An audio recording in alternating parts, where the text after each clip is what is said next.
Hi, everybody. We here at McStabber Studios appreciate you tuning in to see our tabletop RPG streams. Some of the content of our streams may be a bit mature and cause emotional responses in viewers. We really take the well-being of our viewers very seriously, and we want you to do what you need to if something triggers you. Mute the stream, take a break, or just skip an episode. Otherwise, if you decide to stay tuned in, we are available in chat during the streams to talk you through it if you need that. Thank you so much, and we hope you enjoy this game session. And we're live! Hello, everybody, and welcome to the finale of Savannah by Night. And we lost the camera right as we go live. That's amazing. No. Who did we lose? Marvello. No! Not my Malkavian! I am right here. Amazing. Nope, your camera shut your off. camera shut off. This is what you call live theater. Yes. We will fix him. We totally intended... There he is. Let me But fix he's him. Lydia. Well, it's okay. We needed some more. We got, we got a Devin for storyteller. I guess you're a Kaitif now, Darth? It's nice to see. Yeah, I'm fine with that. We're going to switch some people around. We're going to play it. musical chairs. Yeah, I don't know. I don't know if I can do Marvello justice. It's a tough role to fill. It is. You can try. This is the Definitely not. finale of Savannah by Night, unfortunately. But I wanted to give everybody a chance to resolve some things, and I've got a really interesting way to resolve the ending so that everyone can take their characters and play in another game if they wish to. It's been a journey. It's been an experience, and I've learned a lot. But enough about me. It's not about me. It's about these people playing the game. So we're going to start with Shanky, then we'll go to Raylyn, then to Devin, down to Jordan, then Joe, and then we'll end up with Samantha doing introductions. Then I'll get into a brief summary of what happened so far, and we'll get into game. It's going to be about a 3-hour game, so we're going to resolve as much as we can, and then we're going to call it good. Well, as everyone knows, I am Shanky, and I'm madly scrambling to fix the cameras, because that's what I do. And I'll have them fixed in a second here. And I am playing Killian Roche, and I can't even put my damn Killian glasses on now, with my dramatic glasses put on, because I'm busy doing tech. But it happens.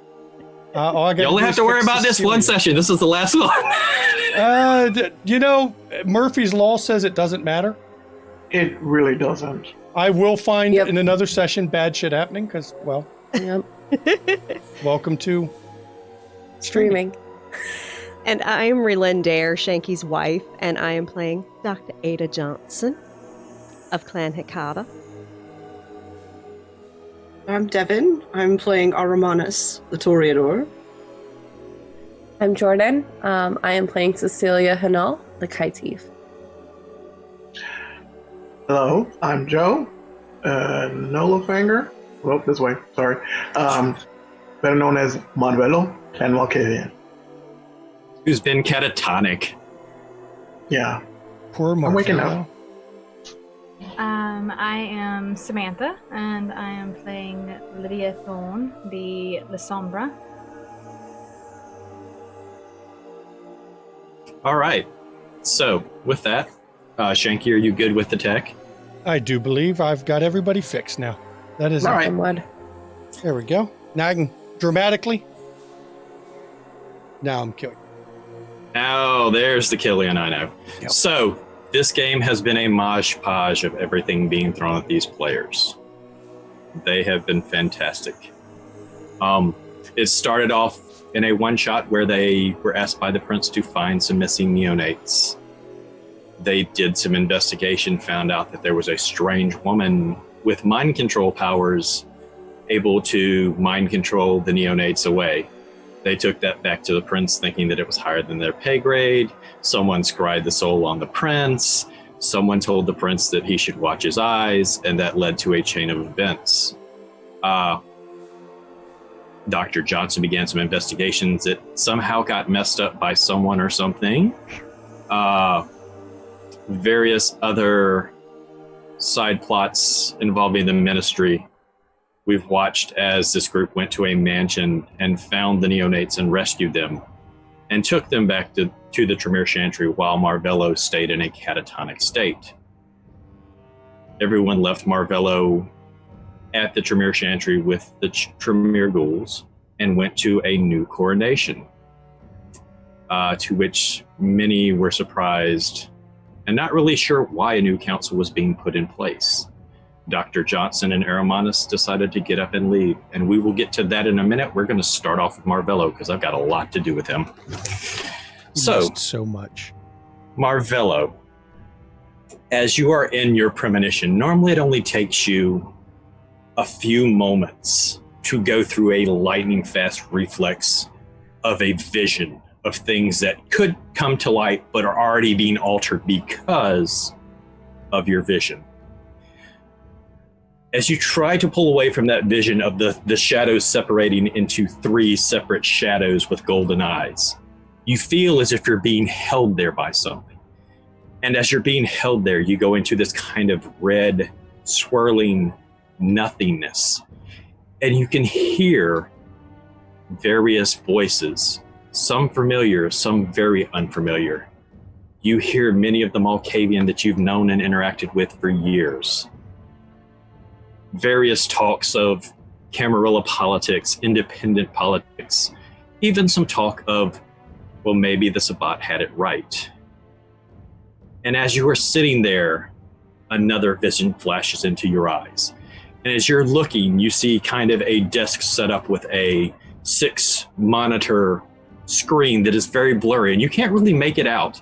And as you look around, you're trying to look for signs of something to give you an idea. You look up and you see a kind of a dry erase whiteboard that kind of jars your memory from the mansion or the plantation you were at where you rescued the neonates. And then still there's a flash of someone being rolled on a gurney, strapped down to a bed with some type of IV into their arm. And then yet another flash as you see a door close, and then darkness. And then you're back in the red swirl, and there's a blonde-headed man with a jacket much like I'm wearing, a red tie, and a white shirt. What troubles you, my child? Well, I feel I need to get out. There are some things that are going through, and I need to talk to my coterie members. Why am I in here still with you? Because all children of Malkov have to meet with him at one point so that we can talk of the finer things. There are things that are in motion.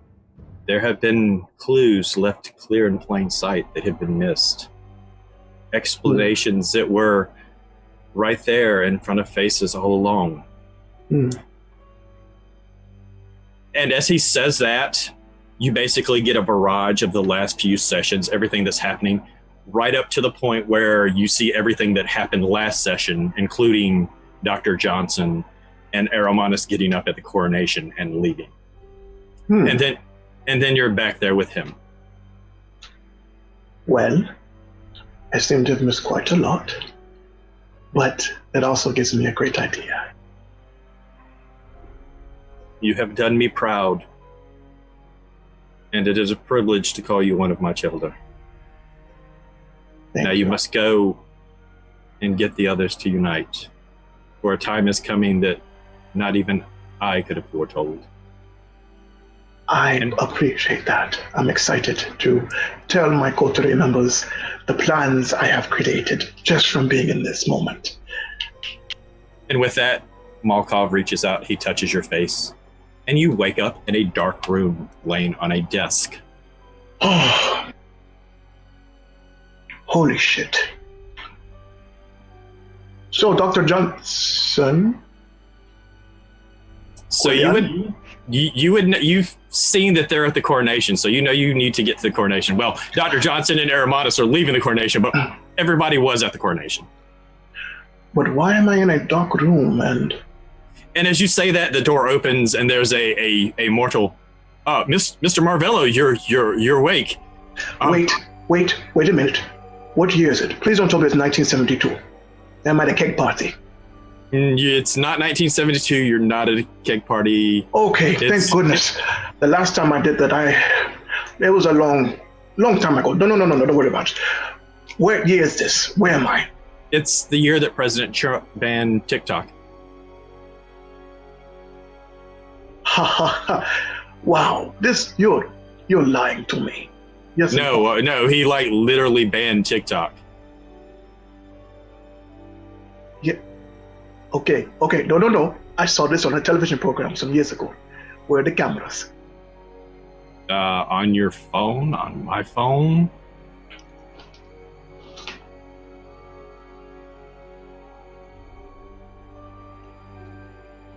What the? God damn it. Oh. It's okay. Okay. We can do this. We can make it work.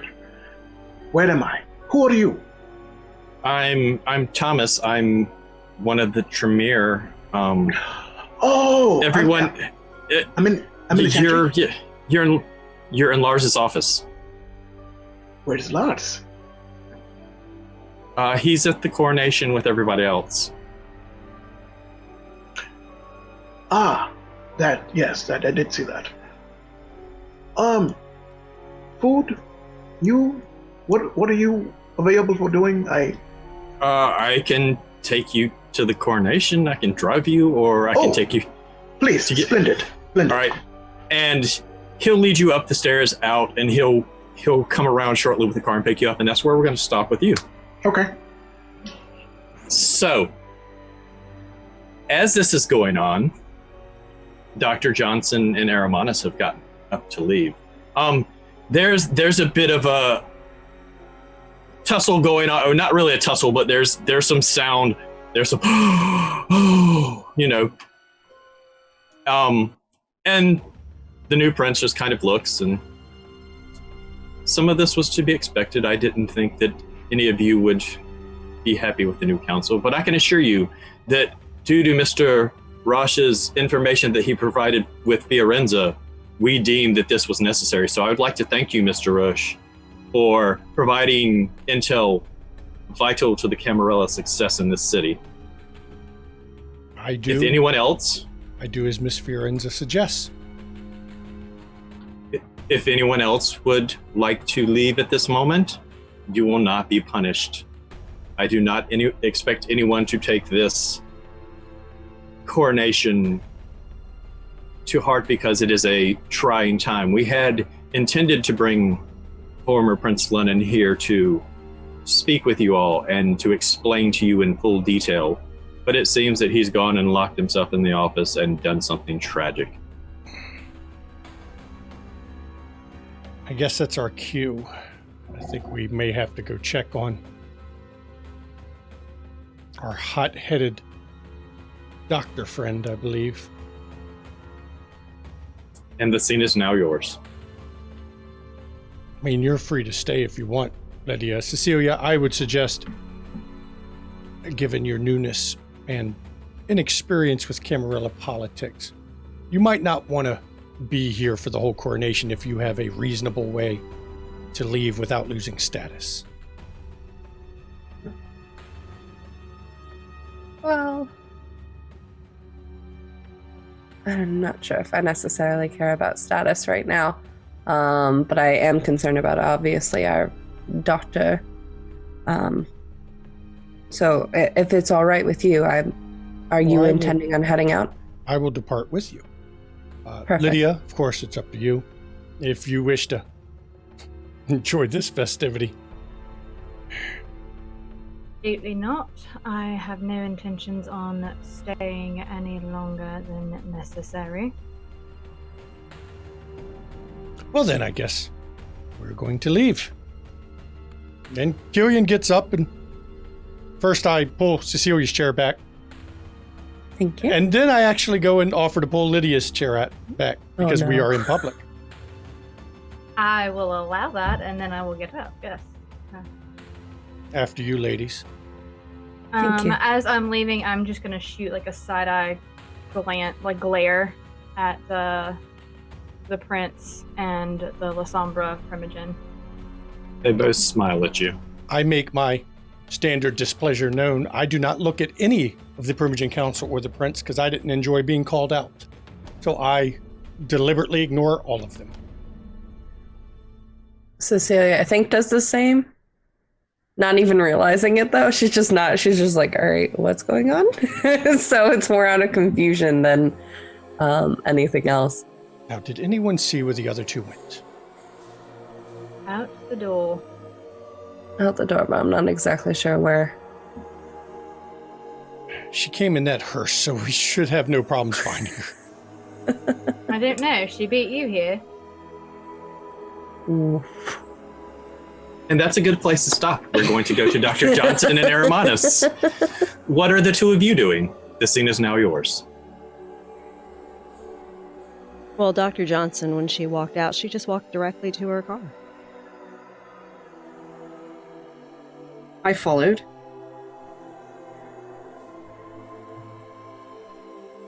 And before you get in your car, Dr. Johnson, I address you in Italian. And I say, Lady Ada, whatever your plans may be, I am one you can rely on. I hope you know that. And I reply in Italian.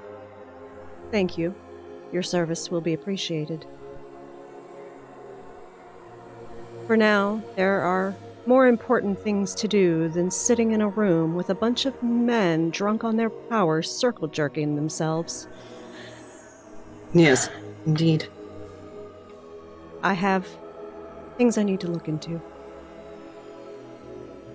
Very well. And so I get in my car and tell Stuart to take me home. Stuart will do as he is told because he is a good servant. Is there anything else you want to do, Aramanus? I'm going to call Eva and have her bring me home as well. Okay. It's about this time that the others come out looking for the both of you.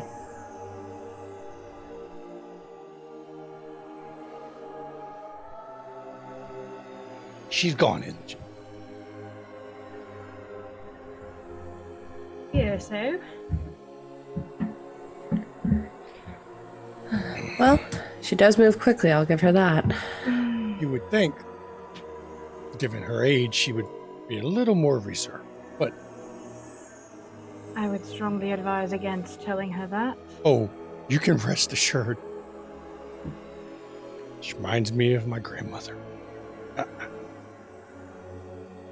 Charming.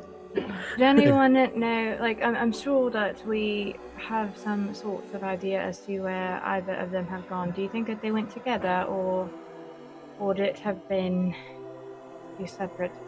Cecilia, didn't you ride with her? With Aramanus? I did ride with Aramanus. Aramanus is still there because Aramanus is waiting for Eva to come pick her up. Yeah, I imagine that the car is just pulled up as I see them coming out, and I'm just watching them converse presently, trying to ascertain what their action will be. And we're going to stop right there because we're going to go back to Marvello. So Marvello, Thomas gets a car, he picks you up, you drive over to where the coronation is, you pull up right as Dr. Johnson is pulling off, the others are coming outside, and you see Aramanus standing there watching the others kind of standing on the steps talking, looking for the other two, just kind of like not really understanding how they're missing that Aramanus is standing right there as Aramanus's car pulls up. Ah, perfect. Has he stopped? Yeah, he stopped. Okay, Thomas, thank you for the ride. I will get in contact with you later about possible nuptials. I really think there's a lot of energy between Lydia and Quillian, and I think a wedding celebration would be fabulous, don't you think? Sure. Okay, and I'm just gonna pat him on the head. Don't worry about it, it's just an idea. I already got the colors picked out and everything. But yes, I'm gonna hop out Okay. and kind of clink my heels a little bit. And I'm going to, who's the first person I can see? Aramantis, because Aramantis is like looking like he's about to get into his car. I'm going to saunter behind and like put my hand on his shoulder. Marvello, you're Yes. awake, finally. I am. Also, thank you for leaving me against a tree. I am very sorry I dropped you rather roughly It is okay. The crown hasn't bent, but I do recall that. It's because I was not present. I could see everything. Yes. Oh yes. But are you well? Could be better, really. You look How a are little you? Upset. I am well. I'm gonna lean in. I am planning nuptials for Quillian and Lydia. You were what? Planning nuptials. Have you told them this yet? No, not yet. It will be brought about momentarily. But I need to see all of our cultivator members because I have the most splendid idea of doing something absolutely fantastic and groundbreaking. Like nuptials for Mr. Roche and Miss Stan. Yes. Well, that is the second part. The first part is better. I cannot talk about it until we're all together. Well, I cannot imagine what would be better than that in this present moment. He's going to kind of like do this. Oh, come on. Come on. I promise. This will be fantastic news. We need some, to be sure. Dr. Johnson has returned home. I was just about to do so. Already? Yes. Well? The others are over there, however, looking a little lost. Oh, are you going to leave right now? I was, but I suppose if there is some miraculous, wonderful announcement to be heard, I should be present for it. Yes. He's going to like put his arm around you, kind of pull you with the others. And with that, we're going to pause there and we're going to go to Dr. Johnson. Dr. Johnson, Stuart drives you home. It's roughly about a 15-20 minute drive, depending on how much traffic. Are there any side stops? Or is there anything that you want to say to Stuart while driving? Okay. He gets you home. He drops you off where he normally does, and he goes to park the car. Okay. What do you do?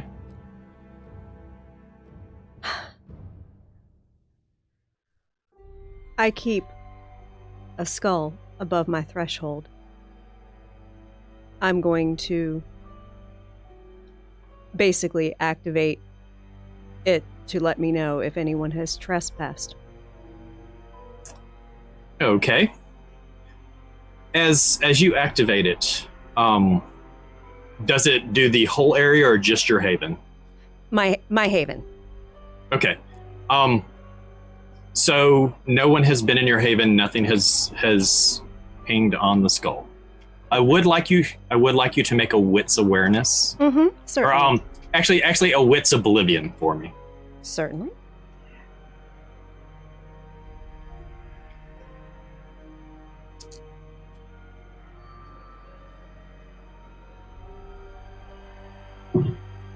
That's 4 successes. With 4 successes, much like the last time you were here, something feels not so right. So as you reach out with Oblivion, you realize that the amount of spirits that were present here has thinned even more.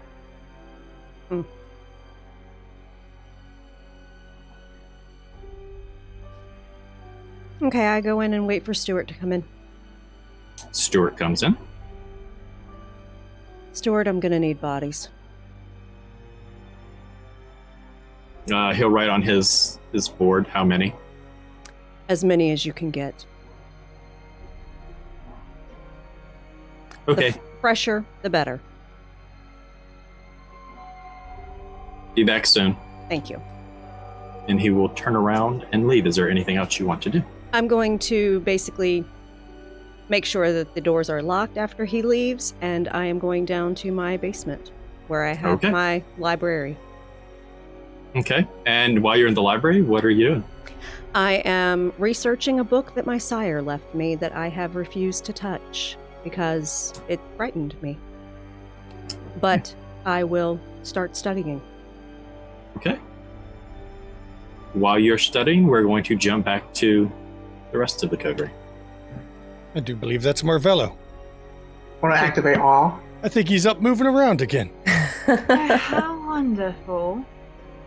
Quillian! Have you ever noticed that all the fun stuff he misses and he comes in afterwards? There was the Like basement. maybe the after party, maybe? He is the after party. That's a good point. Because he missed like the whole mansion, the basement thing, and then, we had all that fun in the basement. Anyways, Hello, it looks like everybody. he has a grin on his face, so I'm sure he has a interesting idea in mind of what to do. Hermanus, Good to see you. where Marvello. did Dr. Ada go?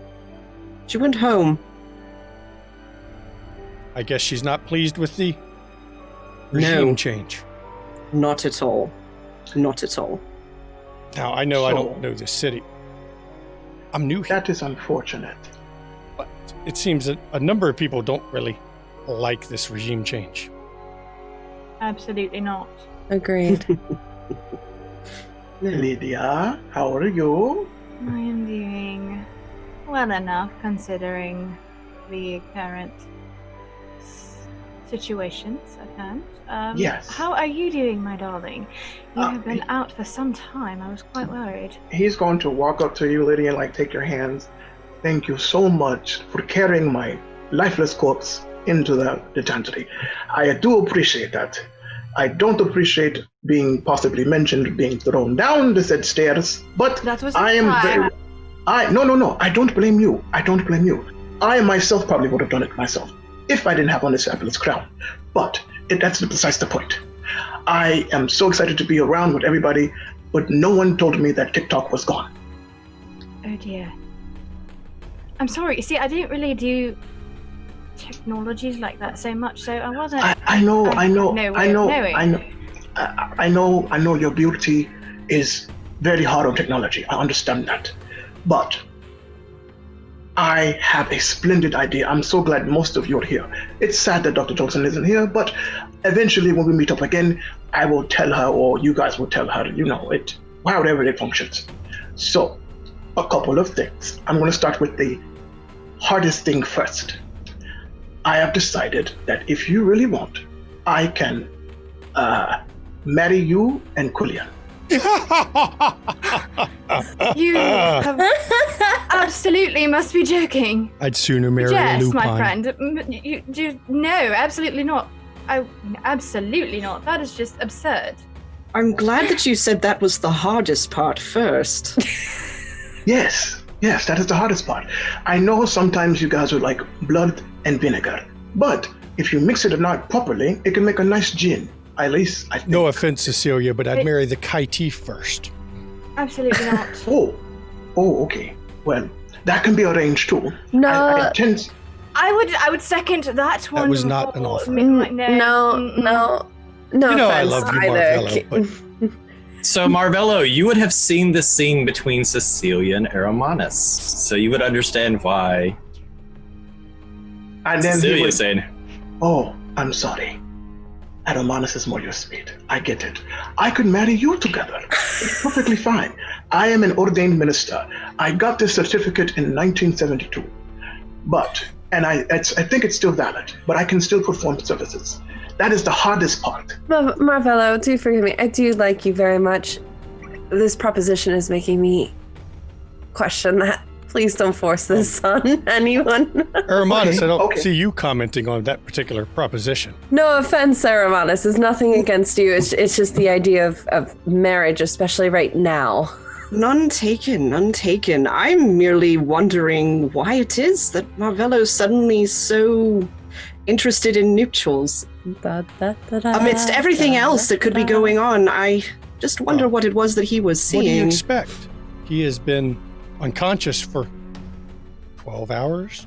something like that, I guess. Yes, I had know. time to think. That was a really good nap, I must say. But in the nap comes science and Science leads to creativity. marriage? Yes, and marriage. But that was the hard part. Now comes the easy part. Before going you to- start that, Aramanus, make me a wits awareness roll, please. Yes, I shall. Killian would sooner marry a lupine. At least then I'd he rather wouldn't- walk. Lydia would rather walk into the sunlight. Yeah, he wouldn't have to worry at least. Successes. As this conversation is going on, you notice that Ava is still there. The car door is open, and she has a very upset look on her face. Now, continue, Margot. Okay. Now that everybody's here, I can tell you the easiest parts of what's going on. First, I had premonitions. I saw a ton of shit. So, Please don't tell me you saw wedding bells. Please. Marvello, don't do that. He literally Please saw break my heart shit. like that. He literally I- saw tons of shit. Well, I did see wedding bells. But this is the easiest part. I, Marvello, your cultural member, and hopefully your friend, has decided to declare praxis. Oh dear. Yes, and you, Lydia, will be my seneschal. Aromanis will be my harpy. Dr. Johnson will be my keeper of Elysium. Quillian, my sheriff. And Cecilia, my dear. I want you to be the scourge. Well, you know, when you dream big. That's what I've always said, but Marvello, That is quite a large dream indeed. All right. So behind you, you hear a clapping. Honestly, if it's going to throw them a wrench into whatever they have going on in there, I'm all for it. Marvello, you notice a rather tall, lithe woman with long dark hair, elegant features, steps out. I admire that plan. Right? Fantastic. And you actually recognize this voice. It is a voice you heard when you were in the Malkavian's web. I don't think we've been properly introduced. My name is Kim Parsons. I am the Primogen, the Malkavian. Hello. I turn to make sure my back is not to this individual. Just to make sure I Agreed. can watch. Aim. Mm-hmm. I can assure you that the majority of this council does not wish to be in this city. The only two that really want to be here are the Ventru and the Lysandra. This was forced upon us because, and please don't take this the wrong way, Killian, because of Mr. Rush's information to Fiorenza. When you have someone that powerful here, and you pass on information, sometimes it lights a fire under the tower. Well, Marvello, we found your marriage. You just targeted it on the wrong venture in Lysandra. Fiorenza? No, the two that wish to be here, let them have it. Oh, okay. Well, I can do whoever decides to get married. It's perfectly fine. But the plan still stands. I am declaring praxis, and you all will be in my court. Manus, I think you would be a perfect harpy. Dr. Johnson would be a fabulous keeper of Elysium. You, Lydia, with the shadows and the sexy, you could be the seneschal. Quillian, the fighter. And Cecilia, because she is so new and so young and so smart, the scourge. It's a wonderful plan. But first of all, you do know one of the duties of the Scourge for a good century or more was to murder all of the Kaitif they came across, correct? Yes, but we're in a new century and new time, and cell phones and TikTok are a thing, and Cecilia, being a Kaitif, doesn't matter. She can just kill anybody who tries to defy me. Are you very certain that Cecilia will actually kill anybody who defies you? He's going to turn to Cecilia. Don't you think you could commit murder at any moment? And we're going to stop right there. Yeah, Killian's brain is rebooting at the moment. I'm like, And Cecilia's like, what the heck is this? I was just learning all about, like, what's going on with the coterie. Now we have this? What's going on? So now we're going to shift back to Dr. Johnson. Stuart is gone for a little while, but he comes back, and I rolled. He got 3 bodies. Okay, and I had 2 already in storage, so that makes 5. Perfect. I have him put them in storage, and I continue studying because there's something I need to learn. Okay. How long do you study for? As long as I need to, because someone is attacking my defenses, and I need an army. Okay. All This right. just turned into a zombie game. So, roll me a wits plus oblivion and tell me how many successes you get. Certainly.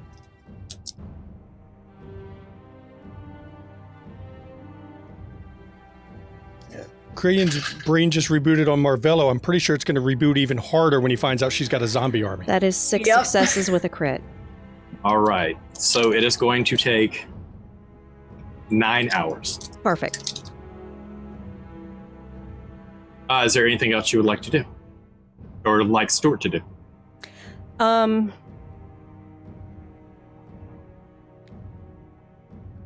will just have him be on the lookout, just in case anyone decides to approach the Haven. Okay. All right.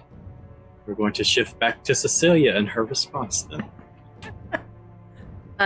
She is also currently rebooting, but things are clicking together very quickly for her. She will give Marvello a look and say, well, I can kill anybody I wish. I prefer to potentially hurt them with words first. Let's see what's going on there. Mm-hmm. But I do have to say, Marvello, I once again, I do appreciate and have enjoyed getting to know you more. Even more so the last 10 minutes, I feel like, in the last 2 days. Right. I do have to give you a word of caution. You're reminding me of someone. Yes. Who believe they were doing good and doing very similar actions as to what you are talking about now. The marriage? And instead, he ended up hurting a lot of people and potentially fell into ruin. Who? I caution you against that. Who is this person? It doesn't matter now. Oh, well, I'm not trying to hurt anybody intentionally. I just want people to be successful. And I think if you became a scourge, you would be unstoppable. People would not expect you, beautiful, intelligent, and then if I say lay down the law, you can lay down the law. Quillian, we know what he can do. He can fight. He's very good for Ventru. That is unusual. It's not a bad thing. Dr. Johnson, look at her. She's the definition of a keeper of Elysium. Beautiful, spooky, the tongue thing. It works. It all works. Aromanis, bring up the tongue again, Marvello, please. That was just disgusting. But I do think it's potentially dangerous. One, you're not exactly asking what everybody would like to be doing in the coterie anyways. 2, he's new here. First, you were propositioning and essentially declaring marriage for most of us in the group, and of course it would be an honor, Aromanis. Marriage is not really in the cards for me right now. We could fix his marriage thing. I'll marry Aromanis, you marry Lydia. There we go. We fixed the marriage thing. Because I don't mind marrying a Toreador if I get to see a Lasombra and a Kaitif get married. No offense, I'm not really into relationships so much. Okay, I'm sorry. Listen, okay, I'll just say this to make everybody at ease. The marriage is a joke. It's a joke. Haha, we're all laughing now. Okay, now we're back. Don't you see how incredible this would be? You guys could be the court that we've never had. Savannah needs new change. I've heard about this in the web. We can be the people that are in charge. In all seriousness, you are new to this city. I am new to the city. We do not have a power base. We do not have a contact base. We do not have a support structure. We do not have allies. And that's just the initial thought. Additional thoughts is I couldn't support Praxis unless Fiorenza supported I have Praxis. a question for you, Marvello, darling. Yes. What did you see exactly in your premonition to lead you to such a revelation? Well, That is what I'm curious about. quite a few things. Things that didn't seem to make sense. And that's me talking. Again, I thought I woke up in 1972 at a keg party at, I forgot the college, but don't do that again. It was not a good time. But I did see television sets and hearing voices. More voices more unusual than I'm accustomed to. But somehow we're possibly involved, but I'm not sure. Shadows going into 3 with gold eyes. Not you as a shadow. And the maddest thing. It's just a whole bunch of stuff that's come out. I'm still dissecting everything, but I decided to get the most important things out and in front. You saw yourself being Prince in your premonition. Is that what you're saying? Perhaps. He's got a crown, I'll give him that. I mean, this is very true, and it's a fabulous crown, and it looks See, wonderful. it makes on him. sense. And if you're going to be my seneschal, I have one for you too. Oh, and it's lovely. Yes, It's sure. black. I will just take that, and I'm gonna hold on to it for right now because I have this lovely little veil going on at the moment. But I'll hold on to it. Absolutely, it's fantastic.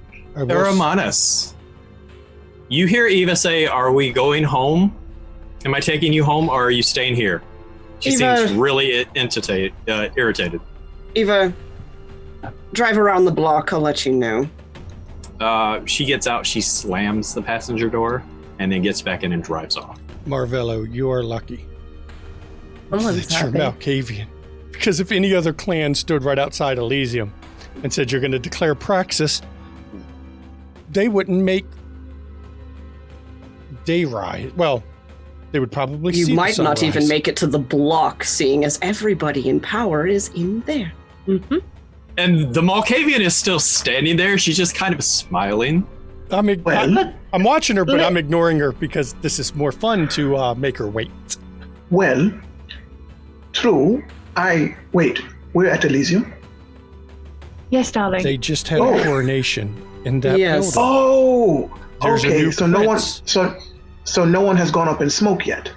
There's a new prince that would probably take you saying the words Praxis rather What? Negatively. What clan is this prince? Ventru, Of course it is. of Well, course. Cecilia, your cell phone goes off.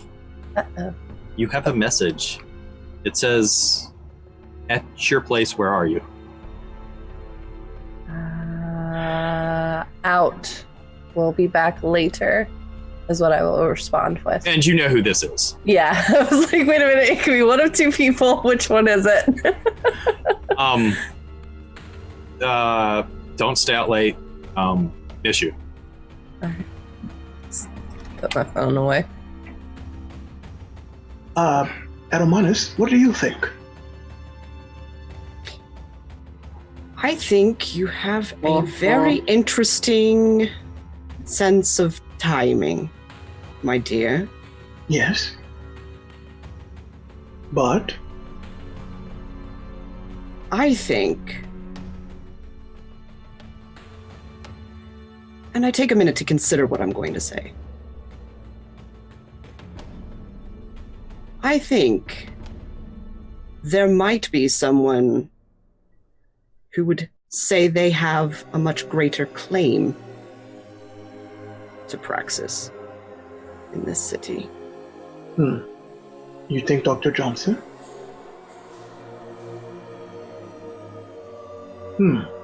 I think it is best that she be part of this discussion rather than, you see, being elected to a role that she knows nothing of at this moment.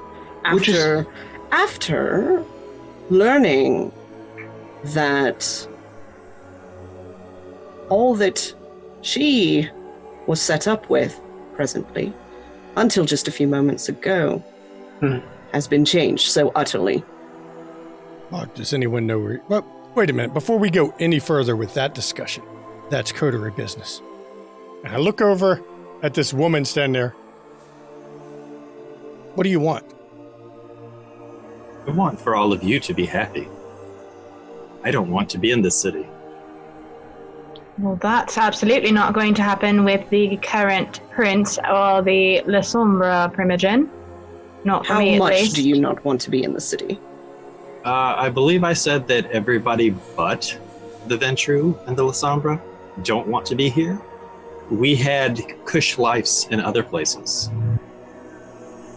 I would look at Quillian and say, apparently your tattletale moment with Fiorenza is the reason we are in this situation. Perhaps you can call her and sort things out. Tell her we have another option rather than the current one. Get her on board.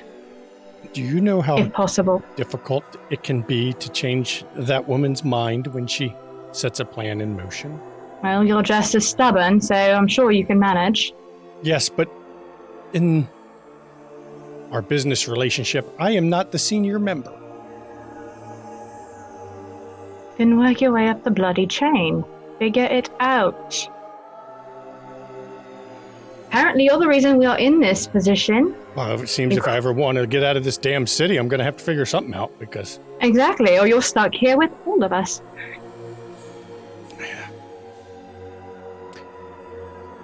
But it's not something I'm going to do in front of others.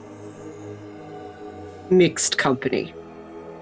He smiles. I just wanted you to know that you had options, and what you said out here won't be said it in there. And she turns and she walks away. This...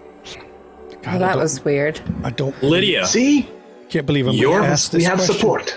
Does anyone actually know where Dr. Ada lives? I think she mentioned a cemetery once. That's why I didn't want to ask the question. Oh, I know where she lives. Do you? I do. But I don't know if she's ready to receive. Yeah, I'm kind of concerned of what hell she'll unleash if we try to go into her domain, essentially. Oh, I was going to suggest Marvello. Would be a bad idea. It was Marvello's grand idea. I was going to suggest Marvello go visit her. Lydia, your cell phone goes off. Oh, fuck. I will look at it, open it. You look at it, and it's from an unknown number, and it says, trying to look like her. Clever ploy. Did it work? Question mark. Have I hit a nerve? Question mark. Send. There is no response. Close phone, put it up. What is the coterie doing? Well, at any rate, I actually need to head home. Oh, yes. I think Cecilia, you're right about unannounced visitors. Why don't we've got her number. Send her a message somehow. She doesn't have a cell phone. She doesn't have a cell phone. There's a contact point for Stu or somebody.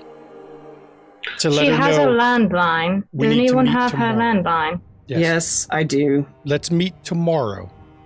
That way she can cool off. Yes, and you guys can have time to consider my offer. I think it'd be great, but if you want to refuse, you will. I will give it the proper amount of consideration it deserves. Yes, Quillian. Quite. Yes. I know that I unlove you all, and I will see you, and I will respect all of you. Aromanis, before you leave, I would like to speak to you privately. Ah. Lydia, I know of your ride. Shall we leave? Absolutely. This does not mean we're getting married. She looks and says that to Marvello. Not happening. And we'll pause right there. We're going to go back to Dr. Johnson. Dr. Johnson, please describe in detail what you're doing as you're preparing for this Army of the Dead. Okay, so the text that I have been granted is a ancient Italian text on necromantic practices. And it states that as a necromancer becomes more powerful, they will be able to make a living sacrifice, pour the blood from the sacrifice over a number of corpses, and it will become a shambling horde of aggressive corpses. Okay. And that is what I am studying the details of. Right. And as I am doing so, I feel a bit of the doctor inside of Ada die. I'm going to voluntarily lose a humanity for doing this. And that puts you at what humanity now? That puts me at 5. Okay. While you're doing this, I need you to make me a wits awareness. Mm-hmm.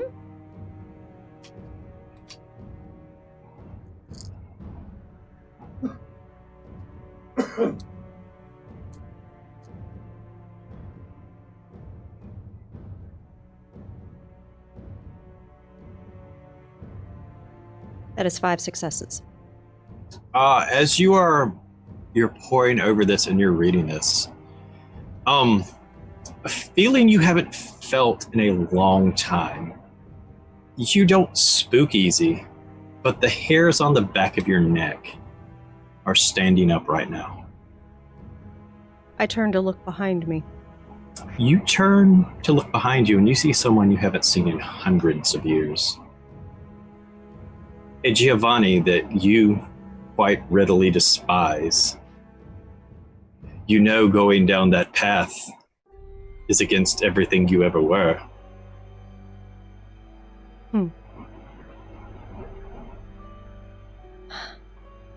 But one must do what we must to protect what is ours.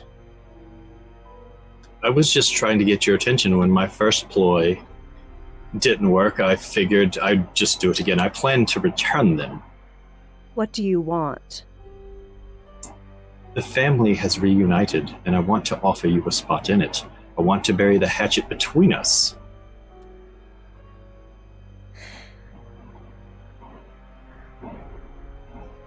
You killed Leopold. I did. I cannot deny that. On whose order? I will not deny it. Augustus's. Then my quarrel is not with you, it is with Augustus. Back to the family. Reunite with us. Air your grievances with Augustus. He's not that irrational of a man. He had his reasons. I was only doing what I was told by an elder. I didn't want to kill Leopold. I actually admired Leopold, as I admire you, which is why I want you back in the family. Where? We will meet in 2 days at the pirate's house. It's more conspicuous, and no one will think to look for us. We came in asking. You do understand the last time a Giovanni invited Cappadocian to a family meeting, we were annihilated. You understand my hesitancy? I do, but I can assure you there will be plenty of Cappadocian there. There are still many of your clan. A lot of you went into hiding. I don't harbor any ill will toward you. I totally understand how you feel. I want to do an insight check on him. Go ahead.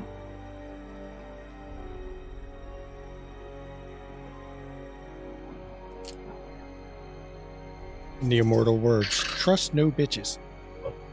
Exactly. That is 4 successes. He is actually being heartfelt. Everything he is saying has been true. Leave me, you will know my decision in 2 nights. And return As you- my defenses. And like he does something, you're not sure what he did, but you feel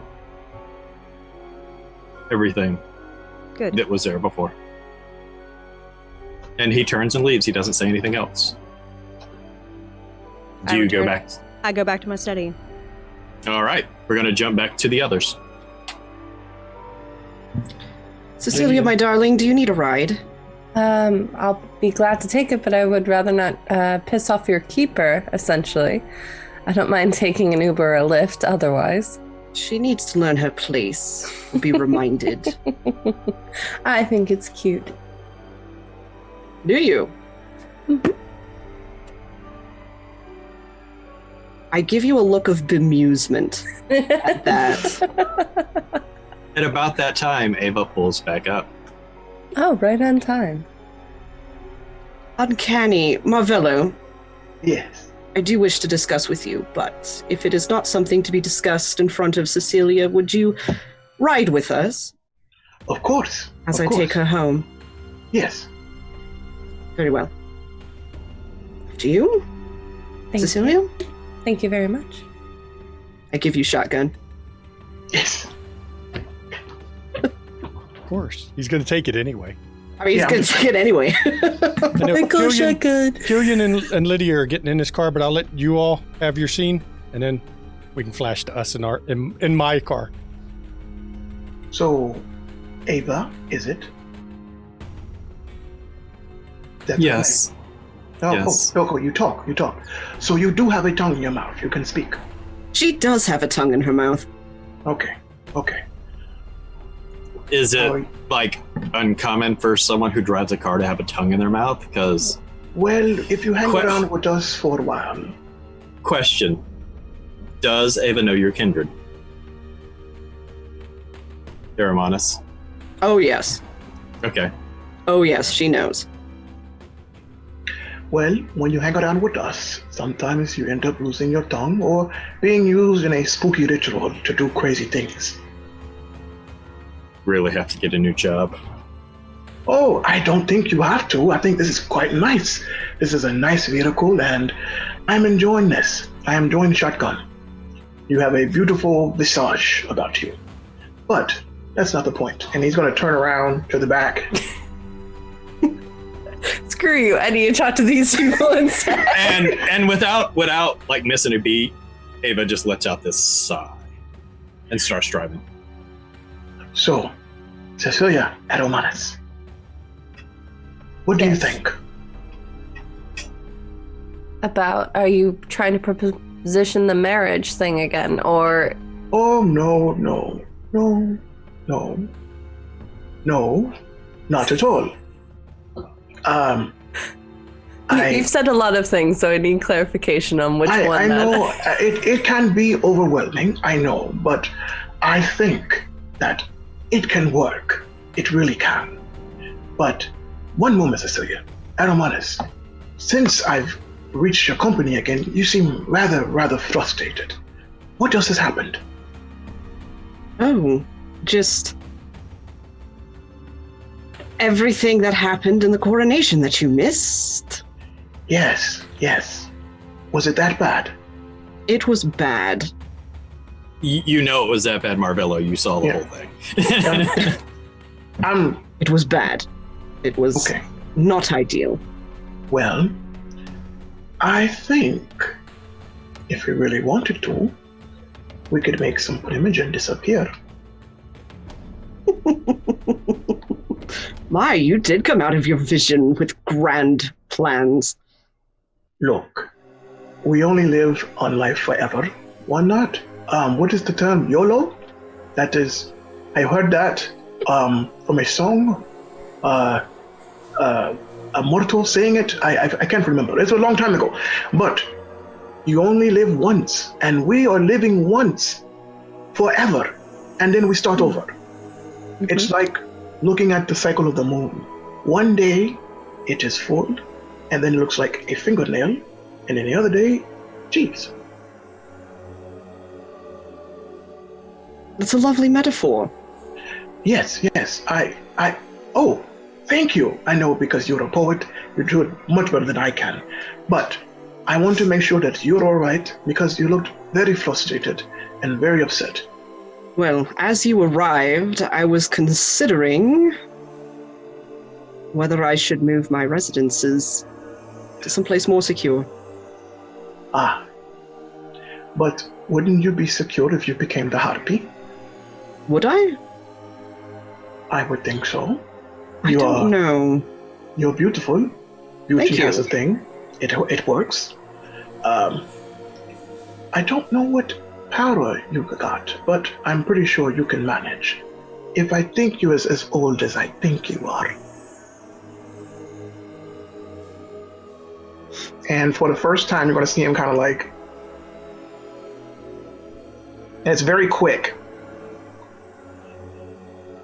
Can I catch sight of anything? What would I roll for that?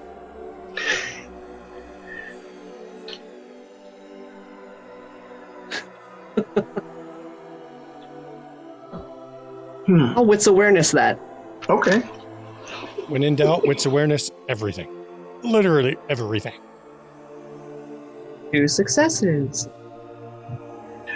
So when I do that, you'll see my eyes turn. You'll see they're brown, and then I'll blink and they'll go black and then brown again. Ah. I do not comment upon that, but do log it away.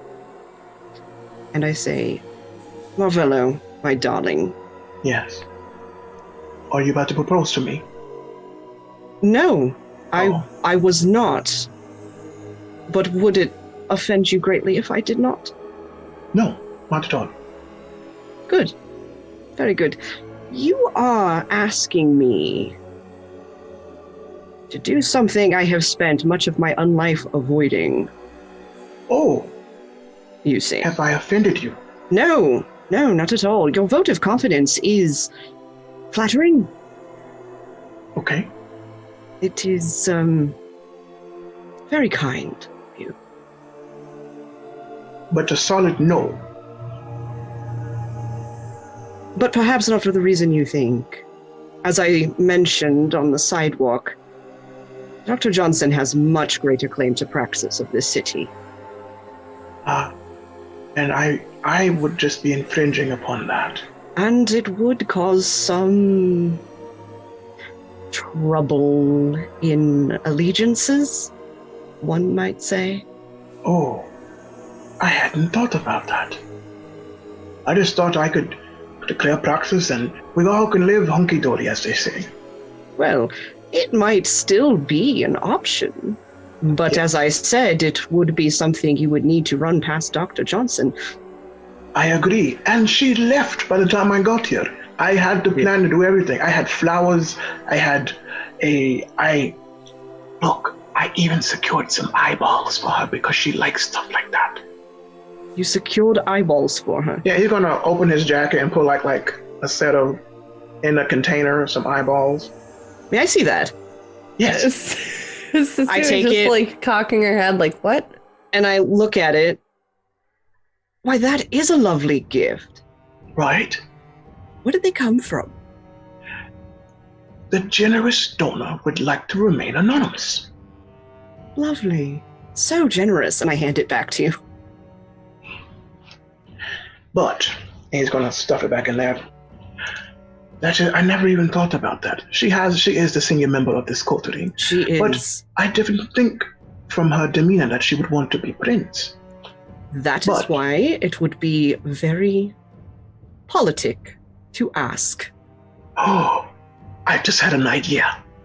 What if we had double princes? Double princess. Yes. I somehow really don't see Dr. Ada agreeing to that in any sense of the word. Oh. Well, In other places of the kindred world, they don't call them princes when there are more than one. Mm-hmm. what, barons? Like they do in Los Angeles. Yes, like they do in Los Angeles. But I'm not necessarily, well, I'm going to reveal something to both of you, and you are sworn to secrecy. Okay. Cross my heart. I am not really a Camarilla person. Oh? Eggs are starting to click into place. That is interesting. I guess you could say more so just a floater. Any city that I approach, I get things done. And I had an unsuccessful bout of princedom in Orlando. It did not plan out the way that I wanted it to, but things did happen. I spent quite a bit in the Northeast and learned some things that Markavians should normally know, but I am a true Artakis. Lovely. Yes. Marvello, I can only speak for myself Yes, in this but speak. vehicle, but I am honored by your trust in giving this information. Agreed. It is Very because I see a lot more in both of you than I do other kindred. Especially you, Cecilia. There's something about you that's just captivating. I don't know what it is. When did you die? I believe isn't it rude to ask a lady their age, essentially? Technically, I did not ask your age. I just asked And we're when you gonna- died. Pause there at that awkward question and jump over to Killian and Lydia. Hang on. Okay. My mind right now, it just can't. Yeah. Lydia, can you believe that shit he was throwing around? Darling, I'm no offense to you. I'm sure you're a fantastic person to some people, but I would never stoop Oh, that low. I'm so What are you sorry. saying? I I hope that almost doesn't said hurt yes your just to feelings. see the look on his face. I thought it would have been I would have hilarious. vomited. If I'm going to be honest, just a little bit. Vomited. Well, I didn't say I'd go through with it, but I almost said yes just to see the look. You know, have a whole big wedding and then neither of us show up. Take it from all that. That would be quite hilarious. You see? We just sort of arrive wherever, with the meeting tomorrow, and we just, oh, we thought about it, and this is absolutely going to happen now, and yes, and just to see what everyone would do, how they would react. That would be quite telling, actually. It'd be amusing. I'm play not a marrying, prank back. though, so Oh, just so you there will understand be- that's no. not actually going to happen. No, there will be no bride or groom at the wedding. Good. That would be hilarious, yes, indeed. But his talk of Praxis. I know he's Malkavian, but has he lost his mind? I am very curious as to what exactly. I know he told us a bit about his premonition, but to come out of it in such a way that you would immediately jump to Praxis and naming La Sombra of all plans as a seneschal. And That an is a little outsider to the careless. city as sheriff? That would go over very well, wouldn't it? We would be in a state of perpetual war, I think. Constantly, I don't think it would go over very well with anybody. And that's saying something for me, because I'm typically one to enjoy a little bit of chaos. But, I think I've had enough of it for now. Yeah. And I know they say that it's my information that set this in motion, but you can bet Fiorenza has more sources than me here. I am just one. I am the visible source. I am the one that can take the blame, can be the scapegoat. Her other agents are apparently to remain hidden. Indeed. I don't know her personally. I don't know too terribly much about her other than stories. You know her more than apparently very well. Either way, scapegoat or not, you have been named as such. So you can imagine that there is likely going to be a target on your back for anyone who is not quite ecstatic about this regime change. She is young for a Ventru of power. She is utterly ruthless. And I may be a target just as a test. She likes to test people from time to time to see how I react with a target on my back. I will say the Ventru that has been named Prince, last time I saw him, he was lacking of spine a bit. Not in a literal sense, you see, but... It's not beneath her to set up a puppet prince. I have a feeling I might know who is pulling the strings on that a bit, too. It's very unsettling, and we do need to do something about it, because I don't think that this is a very good idea, and as we're going to trust what the Malkavian Primogen has just stated, that those two are the only ones who wanted to be here. I like Marvello, but I don't trust him farther than I can throw this car. I'm not I adore Marvello. You can always count on them to be insane at best times. Yeah, so trusting their Primogen isn't exactly a good idea. Absolutely not. And could you imagine a Kata prince of a Camarilla city? It would never stand. It would stand about as much as a La Sombra prince would stand until an Archon heard. And then we would have an Archon. Oh dear. I think our lovely little Marvello has extended his reach a bit too far. They say the stars are the limit, but I think he is reaching for an existential plane at this point. At least it'll be exciting. Could do with a little less of that excitement after the last few nights, but we do need to meet as a group, because the way Dr. Ada left makes me worried she's going to do something stupid. It's likely. Very likely. She was not quite pleased with the situation, and well, none of us are, but at the same time, one thing that we need to start planning for is, let's say that Malkavian Primogen has decided to go back and, tattletale a bit on our conversations outside. They all know by now, and that could be bad. We should actually probably try to stick together a bit more. Oh, that is definitely going to feed a rumor that we're getting married. Oh dear. I was more meaning the group as a whole. Oh, you know that's not happening. Not just you and I, just a group as a whole. That's not happening tonight for sure, because I'm not stepping foot in her graveyard without being invited. Right, that would be a terrible idea. However, somebody does need to inform her that she might want to expect other types of company, just in case. Hopefully, Hermanus does it, because I do not have her landline. I don't either. I feel sorry for whoever it is that does decide to step in uninvited. I've seen it happen once. It wasn't pretty. I am brash. I'm irritating. Well, let's face it, I'm an asshole. But I'm not stupid. I agree.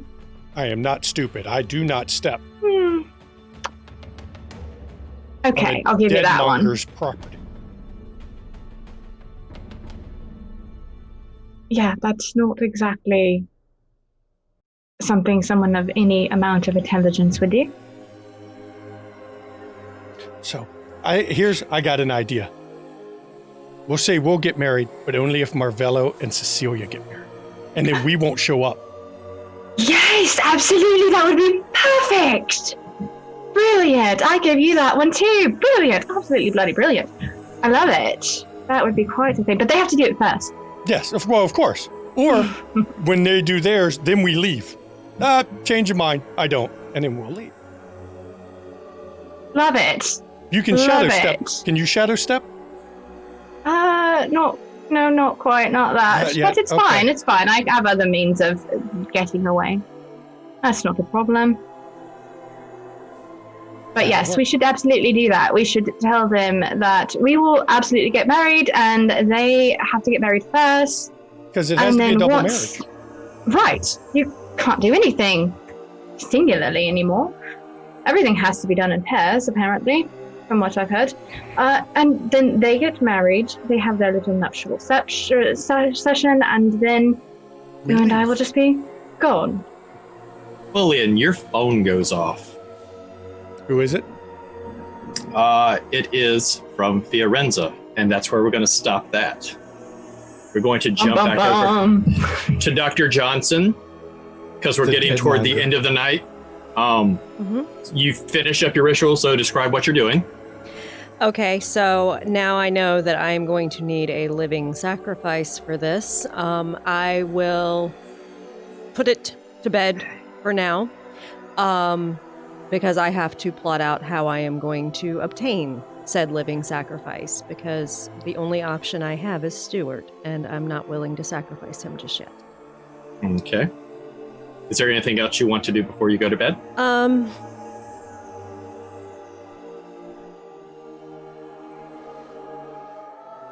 I secure the study. Okay. And, no, I just tell Stuart that, I have my little trinkets watching and he can get some rest. Okay. He will say, okay, sleep well, and he'll go get rest. And I will go to bed as well. Okay.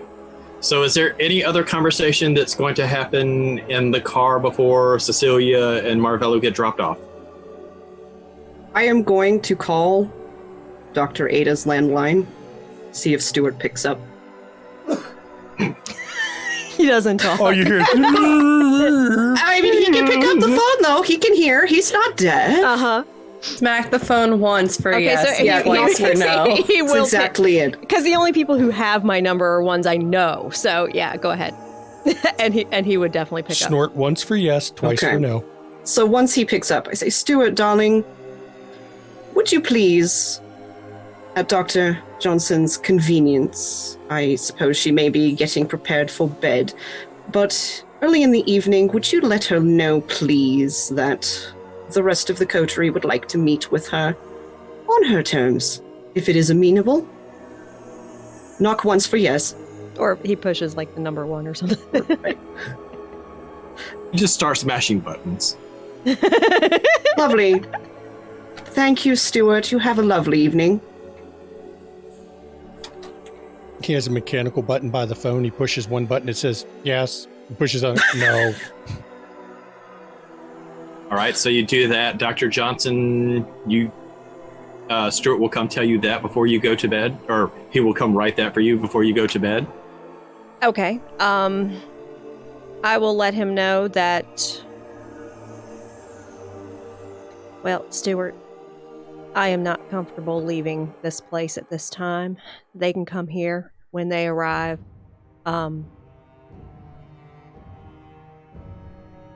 Actually, I'll...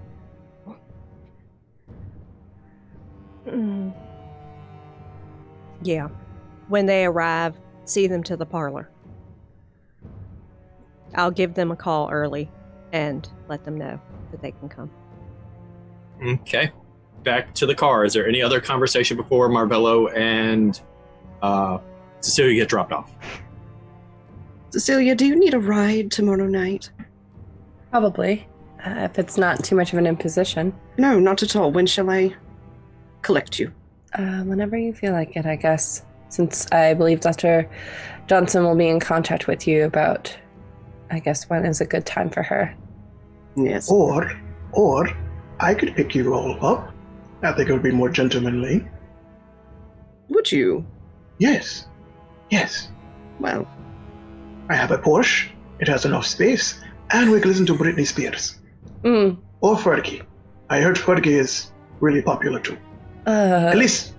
Oh, is that not true, Cecilia? No, not at least from the way I've been hearing it in class. Oh, so who's the new person? I've been hearing a lot of Billie Eilish for one, but definitely not Fergie. Oh, no. Oh, I know. I don't want to hear that. You want to talk about you garbage in a asked. can. I don't want that. We'll just listen to classic Britney Spears. I have all the albums. They're in the car. Are you okay with that, Aromanis, or would you like something like Mozart? Something classical? I would prefer something classical, actually. Okay, Let's we do can something that. classical. Any recommendations? Ooh. Do you have a favorite, Vivaldi. Aramanus? Let's go with Vivaldi. Ooh. Oh, now that is classic. The Seasons. Agreed. Interesting.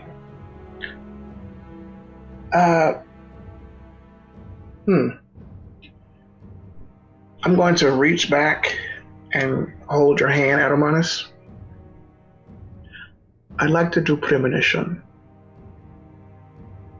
Would you indeed? Very well. And I'm going to grab hands. So, what are you trying to premonize about Aramanus? If the nuptial thing will take off, as well as Okay, that's enough. what's That's all I need. for us, me. So let me get my premonition resolve and aspects. Resolve. Okay. Okay, and aspects.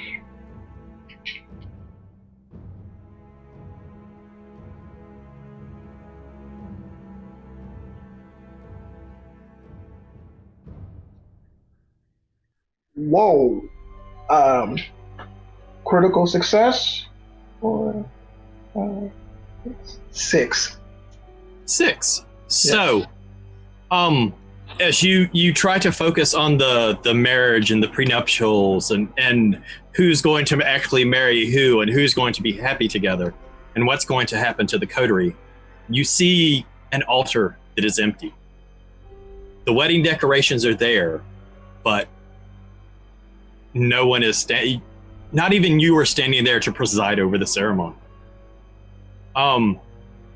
It flash forwards into an office and then an explosion. And then a familiar caramel skinned colored man coming out from a sewer grate and getting in a car and driving away. And then your premonition ends. Well, good news, I hope. Sure. Good I'll news. take that as a no. No, I think it can work. It could work. I think instead of you getting married, even though I think it would be beautiful, I already have the colors, a nice crimson and a nice cream would be quite nice.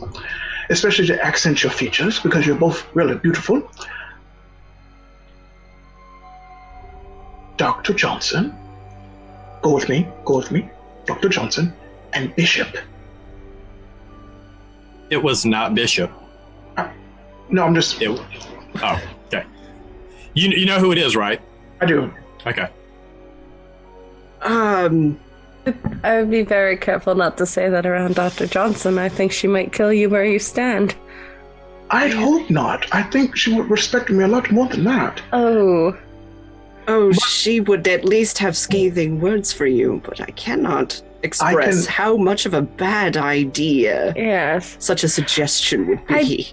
I do have to wonder, Marvello. I mean, marriage, of course, is something to celebrate, but it feels like you are, similarly with the roles, forcing it instead of allowing things to happen naturally. I mean, you see how things naturally occur between Killian and Lydia. I mean, That... are they going to kill each other? Are they going to do something more? That's a lot to be said. But the funny that you bring them up, I think they are a lot closer than they actually are letting on. Mm-hmm. Especially with Killian. His attitude, his energy is just so strong with her. I think if they could have kindred kids, it would be absolutely different. It'd be so, they would shake the world. But that's neither here nor there. Monstrous. But Exactly. yes, monstrous would be the word. Could you imagine that? An ugly baby with shadow powers. Just fascinating. But, as you said, I'm trying to force it. I'm not. I'm simply assisting. You've seen the movie Cinderella. I am the fairy godmother, but black, and not as fat. And at about this time, Ava pulls up to your shop, Marvello. Okay. Oh, Ava, thank you so much for this ride. He pulls out a card. If ever you need to, get a reading from me, I am always available. And you too as well. Aromanis, do you have my phone number? Let me check. I do not. I shall give it to you. And here's a card for you, and a card for you, Cecilia. Again, even though I gave you one. Thank you. Just make sure. You gave me. But I'm going to go in. I have to feed the Kyle. I still don't know his real name. I just call him the Kyle. But The he has perfect been name, the Kyle. Yes, he needs to be fed. And I guess I will see you guys Fortnite. Not the game. Not the game. I don't play that. But no, see you. Good night. And he's going to straighten up, walk out, and go into the shop. Kyle, time for breakfast. And I'm just gonna. Okay, Kyle will come out. He'll take breakfast. Is there anything else you want to do before you go to sleep? I actually do. Okay, what is that? When I get to my door to go downstairs to my room, I want to activate premonition. And it'd be about Dr. Johnson. Okay. So I'm going to roll again. While he is doing that, is there any conversation going on between Cecilia and Aromanis on the way to drop Cecilia off? As we pull away, I look to Cecilia and I say, I'm really not certain what to make of all of that. Neither am I. And granted, it could just be him getting to know him still, but it is quite interesting, I guess, the extremes. He seems to be either extremely silent when he is zoning out, or extremely explosive and hurricane-ish when it comes to different things. Hurricane-ish, that's a perfect description, especially of tonight, but you could possibly spend forever getting to know him. Marvello seems to be a man of many sides. Agreed. And many secret thoughts. Are you doing okay? Didn't necessarily want to crowd you before, but I could tell you were upset. Well, it has yet to be seen, but all of the announcements earlier this evening were, A lot to take in. Yes, let's just say that I was considering leaving the city myself. But that would constitute a disloyalty to Dr. Johnson. True. And so I will remain, for now. Very true. I was having a similar thought, actually. Yes. So, I guess it's good we're all on the same page. And as far as the marriage thing goes, believe me, I have enjoyed your company. I'm not disregarding that. It's just the idea of being forced into a marriage. Oh, I completely understand. I would never in a million years advocate for such a forced arrangement. Agreed. That's why I was unsure about that, and also talking about essentially anarchy and chaos right outside of, outside of that. Yeah. I feel Yes. like discussions like that, if they are going to occur, should be occurring in the shadows and not necessarily out in the open. As we saw tonight, we're never exactly sure who might be listening in. And Exactly. rumors can be twisted. Yes, they can be. But I just Even wanted facts can be twisted. Agreed. But are you well? Will you be safe tonight? The I rest think of I'll be tonight into tomorrow. I think I'll be as safe can be. You can see now she's trying to hide it very well, but she's a little bit comfortable with Aramonis. She looks a bit uncomfortable, and a little bit pissed by the events of tonight. But she is kind of being quiet about it. But you can see she's like fiddling with her hair every now and then, just kind of getting lost in thought. You're sure you're all right? For the moment. But I'm sure we'll be finding out more about what Dr. Johnson might be planning tomorrow. Yes. And what everyone else might be planning. And who knows, we might find out that, maybe Quillian is not a Ventru. Who knows? I don't know what could possibly be happening. If Quillian were not a Ventru, that would be a ruse, indeed. And about that time, Eva pulls up to Cecilia's haven. Well, thank you very much for picking me up and dropping me off. Of course. And I reach out and touch your arm just lightly, like just above the elbow. I say, we have not known each other long, but I do hope that I am someone you can confide in, if you feel need. Trust is a slow thing to build. It is indeed. But I do appreciate your friendship for now.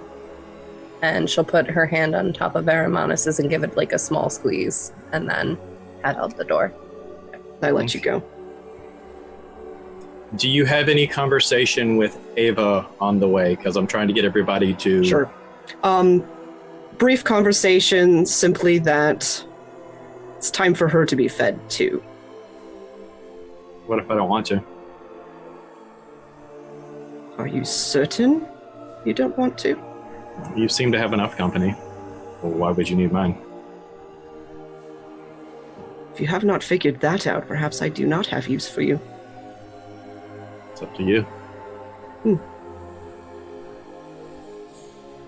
Let's consider. Consider what?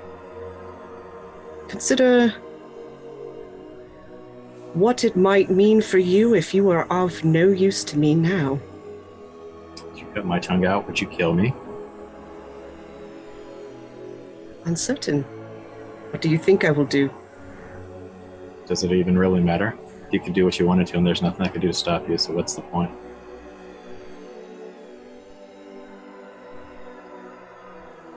Very true. You could make me drink it, and I can't stop you. You're right. Perhaps you have learned something. Tell me, what is your grievance? Exactly. Doesn't matter. Does it? No, it doesn't. Very well. And if you don't say anything else, she will drive you to your haven. Yeah, that's it. All right. Back over to Quillian and Lydia. Quillian, the text from Fiorenza says, call me tomorrow night. I reach down while I'm driving, don't care, and type, because I'm Kindred, I'd really have to wreck a car to die in a car crash, and put, okay. Where are you being dropped off, Lydia? Well, fuck, my churches are burned down, so shit. Oh God, I can't believe I'm about to say this. I have no idea at this point. I just remembered my church was burning to the ground.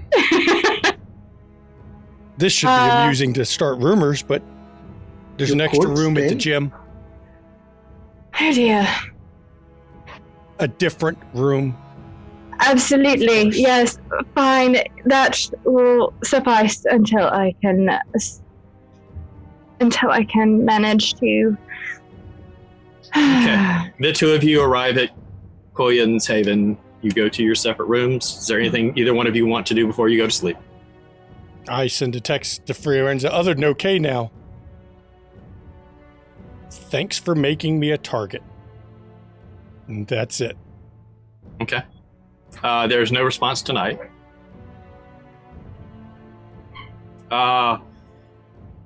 Anything you want to do before you go to sleep, Aramanus? I will make Eva drink. She can't stop you, so she drinks. She just drinks because she doesn't want to go through the ordeal of being forced to drink. Mm-hmm. And then I go to bed. Okay. I will get to you last, Marvello. Cecilia, when you walk into your haven, could you describe the person that's there waiting for you and who is it? Okay. So probably sitting on the stairs is a young girl. She's got bright red hair, very short, very curly. She looks to be about, I would say 18 or 19 years old. And her name is, I was like, oh crap, my backstory. What's her name? Lizzie. She is one of my Cecilia's neighbors. You where have you been? Out. I was worried about you. I mean, you're like, well, there was some people snooping around your place. Wait, I called the cops and they weren't here when they didn't. They were like looking inside, trying to see inside your apartment. Did you get a good look at them? No, I didn't. I was trying to be as sneaky as I could and good. But and forgive me, Lizzie, but you're very stupid to come over. This could have been a text message because now I'm concerned they're going to go after you. And you said it was more than one. It was like two of them. Interesting. Lizzie, I think I'm sure you've seen it on the news that some things are happening in the city. That's why I was worried about you and like with those people like trying to look in your apartment. Right. You're like the best neighbor I've ever had. Well, as your best neighbor you've ever had and someone that has watched you essentially grow up for a long time, it might be best to go on some kind of sabbatical. I know you're in the middle of school right now, but it might be best for you to get out of the city for a bit. Get out of the city for a bit? Yes. I can't. I'm taking like 5 classes this semester. Well, you can transfer to another college, can't you? Not mid-semester, I can't. Well, think of it as a... I mean, that's money I have to pay back. I'll be fine. They didn't see me. That's why I didn't get a good look at them. They are probably watching the house now. I guarantee you they never left. She starts looking around. Exactly. And Cecilia will go into her study and start kind of pilfering around for a bit.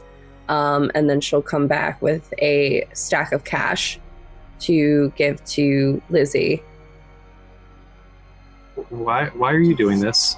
Consider this a birthday, Christmas, Easter, and whatever holiday, Halloween gift.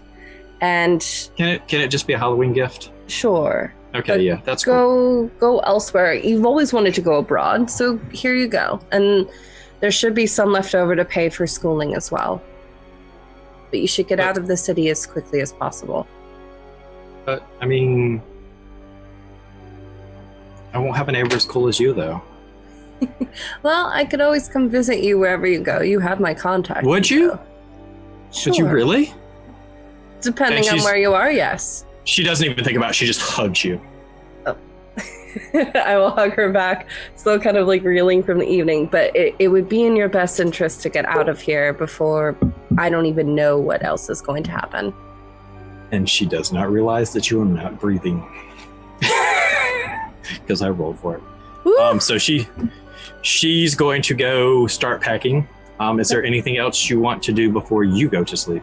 I'll probably just keep an eye on things, maybe check outside, especially the fact that there was someone or people lurking around my domain, essentially. So if I need to do a wits awareness to kind of take a look.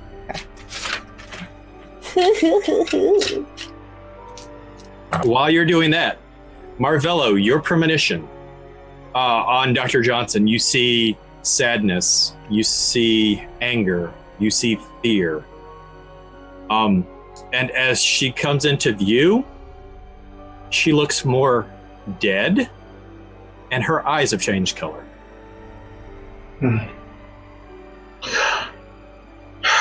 Oh no. She's doing it. She's fucking doing it. Oh well. Kyle? Yes? I need you to start about printing 10 wedding invitations. Sure. Yeah, what do you want him to say? We are gathered here to be in the company of the nuptials of Quillian and Lydia. That's the first set. Okay. The second set will be I and Dr. Johnson. Okay. And the third set would be Aromanus and Cecilia. Okay. Not a problem. He's typing all this in to the computer. Okay. Also, before I go, I'm going to ask you a very simple question. Okay. You've been my ghoul for a little bit, I won't say long. Have you ever thought about, and he's gonna smile maniacally, being embraced? This is some interview with a vampire shit. Are you kidding me? I mean, at least you asked. You're not like that Lestat asshole. No, I haven't. I think Lestat was a Toreador, if I'm not mistaken. He just gives off that energy. But that's, I mean, you're asking, so, and I mean, I guess I could start thinking about it. You have as much time as you need. Just know that what you're going on, the man bun, the beard, the chest hair, and the flip-flops, that is going to be like that for as long as I give you lighting. And, yeah. So if you want to get a haircut beforehand, if you decide to do it, I will be happy to give you that. Or, hear me out. If you decide not to be my Chalda, you can be Lydia's Chalda. Give the shadows and moving about, and what is one of the people I met before I don't know. Anyway, the vampire thing. He was like blah blah, or. Count Chocula? The serial man? No, the Nosferatu guy. Are you talking about Nosferatu? That's what the movie's called. Yes. But it was silent. Okay. I'm going to go to bed. You will be all right.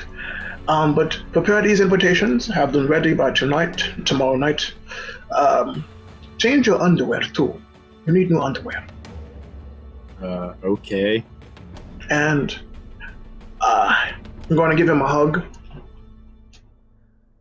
He kind of hugs you back. He's not really. And then I'm going to say, all right, kiss him on the forehead. Good night. Wake me if something happens. And okay. I'll see you tonight. And I'm going to go downstairs and close the door and go downstairs. Okay, back to Cecilia. What'd you get? I got 4 successes.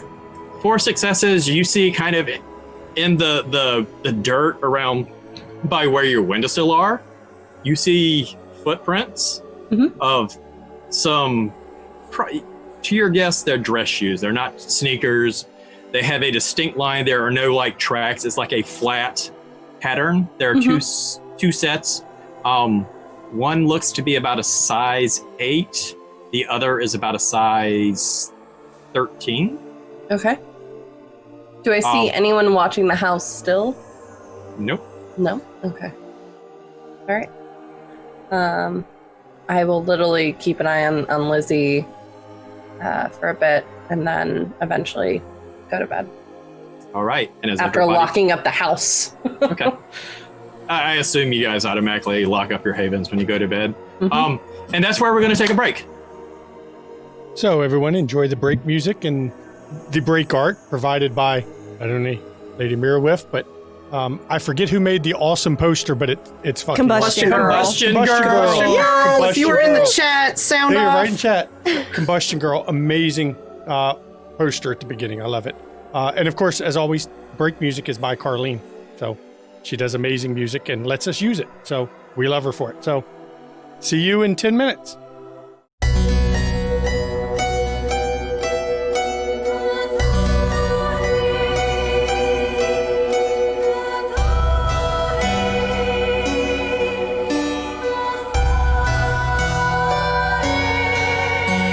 Allow me to introduce myself, though I fear you've heard my name, and that you've heard the story of Countess Bathory.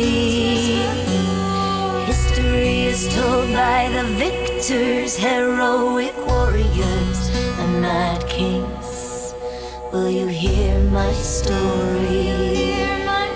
From the lips of Bathory, they call me Let's King Demon, Queen of Hell, sadistic killer, a monster tale, bathing in the blood of virgins.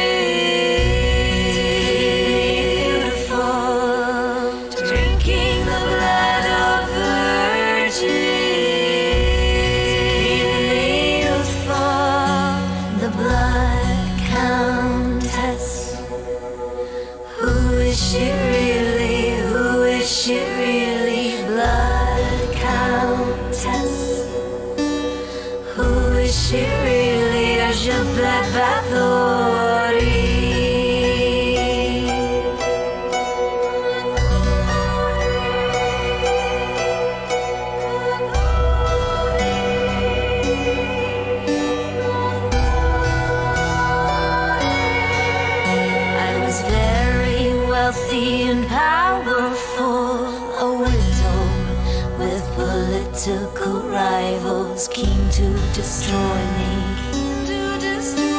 and take my property.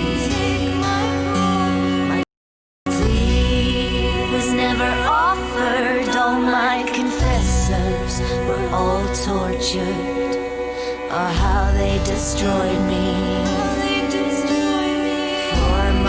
Property.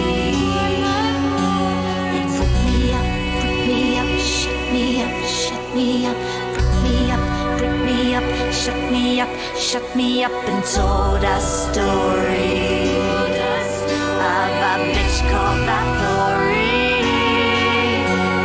Let's King Demon, Queen of Hell,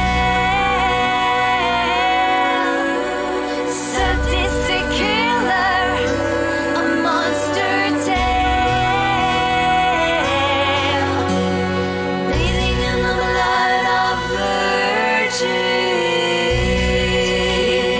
beautiful, drinking the blood of virgins, youthful, the blood countess. Who is she really? Who is she really? Blood countess. Who is she really? Elizabeth Bathory.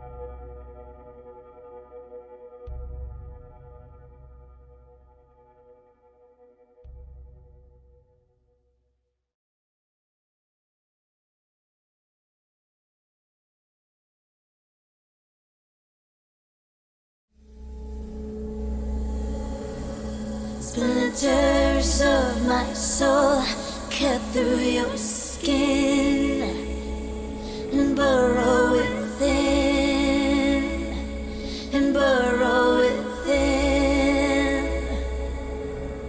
Splinters of my soul cut through your skin and burrow within, and burrow within. Splinters of my soul cut through your skin and burrow within, and burrow within.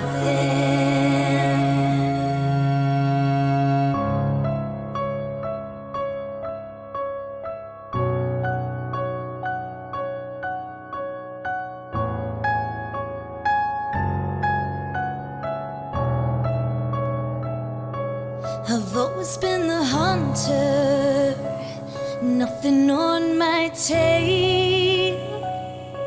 But there was something in you I knew could make that change. To capture a predator, you can't remain the prey. You have to become an equal in every way. So look in the mirror and tell me, who do you see? Is it still you, or is it me? Become the beast, we don't have to hide. Do I terrify you? Do you feel alive?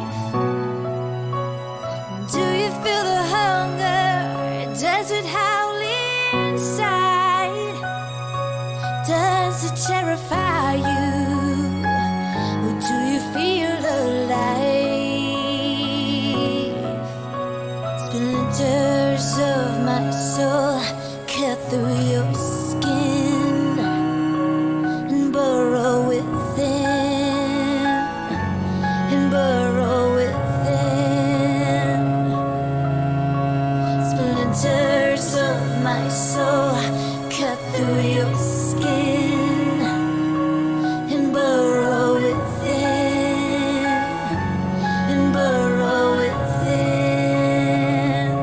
So embrace the darkness, that will help you see that you can be limitless and fearless if you follow me. We are the lions in a world of lies.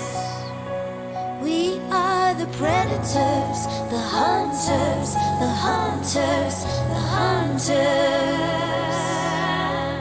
Become the beast, we don't have to hide. Do I terrify you? Do you feel alive? Do you feel the hunger? Does it howl inside? Does it terrify you? Or do you feel alive?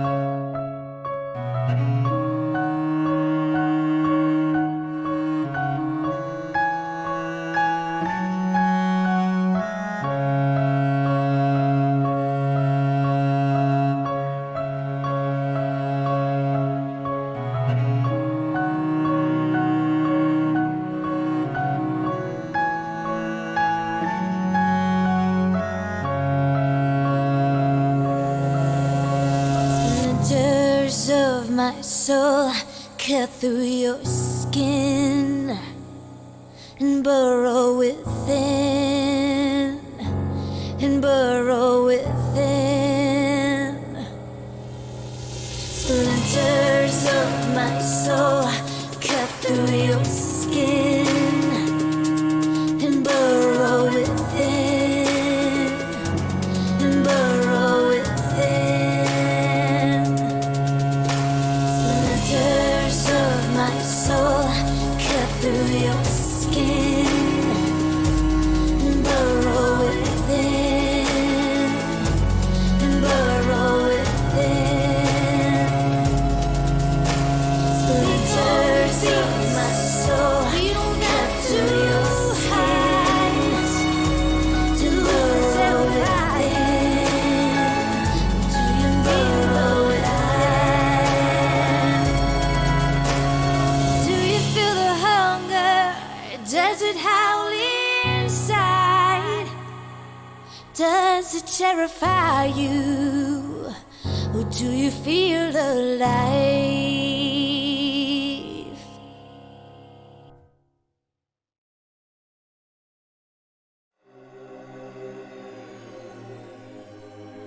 We're live again. Yay! And we're back. So, a little bit of recap of what happened. A whole lot of pandemonium. Dr. Johnson went off to her haven to start performing a ritual, which has turned her darker. She was visited by a Giovanni from the past, someone who killed someone very dear to her. Marvello woke up from his premonitions with like you said, he had a shit ton of premonitions. And he had this wild and crazy idea that everybody's going to get married and live happily ever after. But is everybody really going to live happily ever after? Because this is the world of darkness. It's a personal horror game. So we'll find that out. Cecilia had a beautiful moment with her next door neighbor after finding out that someone had been snooping around her haven, giving her money to study abroad and pay off her bills. Marvello, up to more Marvello shenanigans, had the Kyle start printing wedding invitations. He's in the process of making crowns for all the people that are getting prenuptially married. We had Aramanus have a scene with Eva where Eva's just kind of over it that Aramanus doesn't realize how Eva feels about Aramanus and has just given up.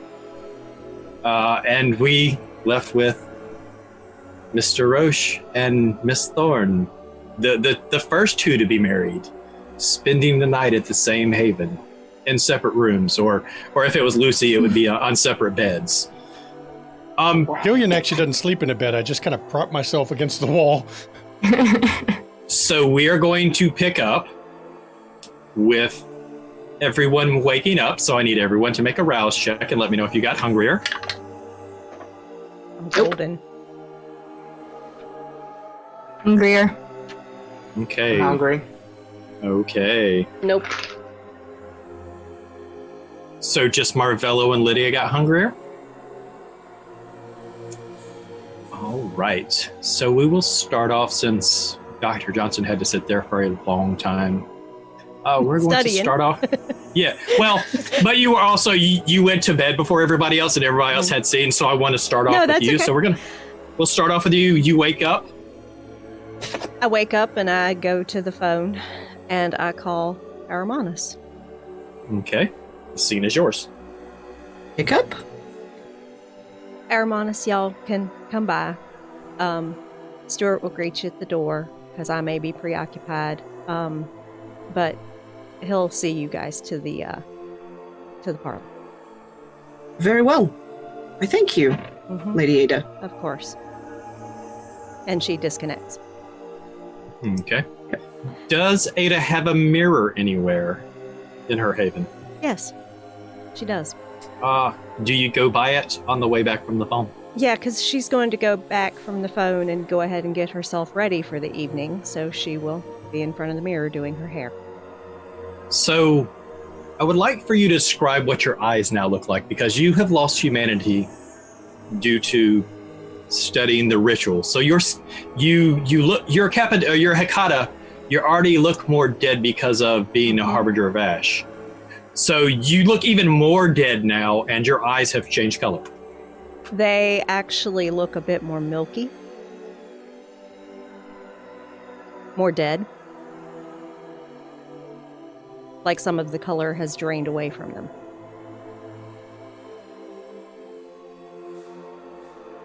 Okay. And so does this affect you in any way as you see this? I notice. Well, I am coming up on my 2nd century, so I guess it was bound to happen. And I go back to fixing myself. And as you're fixing yourself, you feel a slight coldness on your shoulder, as if someone is touching you on your shoulder. I turn and look. It's Leopold's ghost.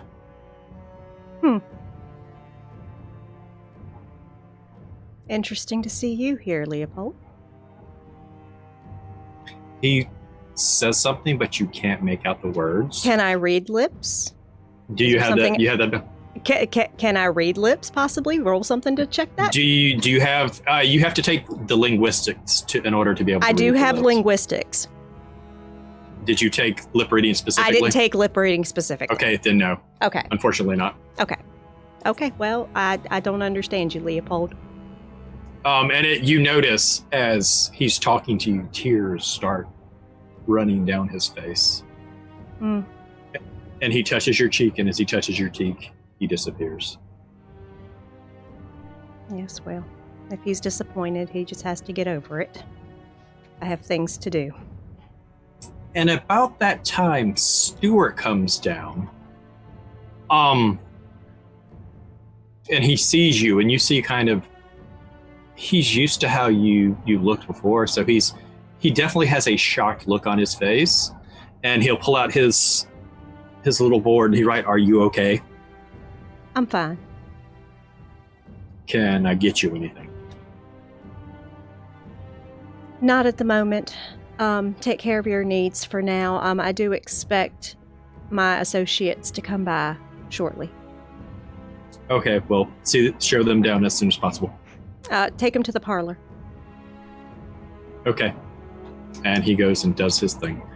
We're going to pause there. We will jump to Aramanus. Yes, after receiving Dr. Ada's call, I will begin to call the rest of the coterie.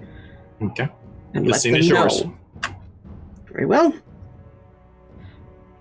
Since Marvello offered to be the ride, I will call him first.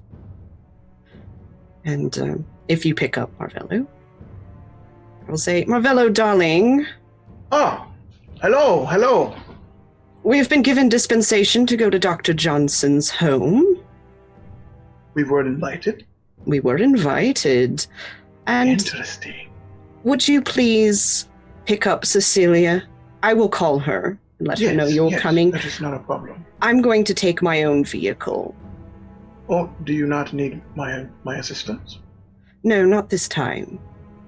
But I might need your assistance in leaving. No problem. Do you need nourishment or anything like that? I can have some of my ghouls service you if you need be. No, it's all right. Are you well this evening? Very well. Very well. Much better Looking than forward to Mike? seeing everyone. As well as I am.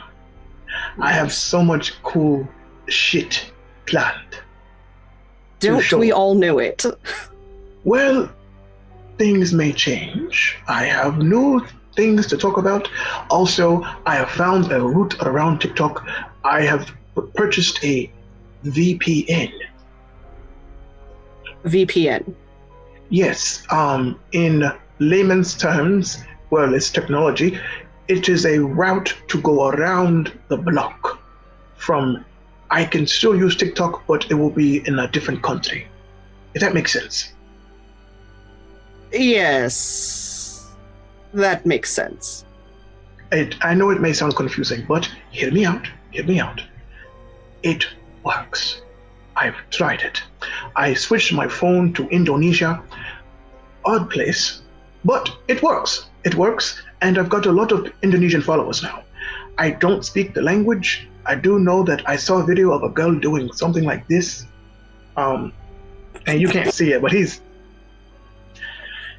But yes, I look forward to it. I will pick Cecilia up. Do I need to pick up anyone else? I don't believe so. But thank you, darling, for picking up Cecilia for me. Yes. You enjoy. I will see you momentarily. Goodbye, Marvello. Goodbye. Okay, before you go to the next person, we will drop down to Marvello and do your waking up, and then we'll go back to Aramanus. Okay. I am hungry. Okay. Want to go upstairs? Is there anyone in the shop? Yeah, there's actually some people looking around at like tarot cards. Oh, welcome to the Third Eye. What can I do for you, Marvello? Yeah, me and my partner, we're looking to get into tarot, and we were wondering what deck you would suggest. Well, I have a couple, but I have a favorite. I have a vampire deck, and I have a mermaid deck. Okay. If you want to see beautiful fish, mermaid. Do you have those tarot decks in your case, to where you could pull them out and show them the back of the? Okay. And the one female looks to the other and she's like, I don't know. I kind of like the vampire. And the other one's like, oh, well, I kind of like the mermaid one. And they both at the same time look at each other. Just get both of them. Mesmerize. Don't they have to be looking at you? Because they're looking at each other right now. I'm gonna tap my desk, my table. How about they will this? look at you. Mesmerize. Okay. That is manipulation and dominate versus intelligence and resolve. They don't get a roll, so it happens. Okay. They're cool. human. I suggest the vampire deck. It's a little more spiritually inclined. You know what, babe? You like vampires a lot. Get the vampire deck. You're gonna be using it anyways, so they'll buy the vampire deck. Kyle is there. He like comes out the back and he's like holding invitations. Oh, you got the invitations. Marvelous.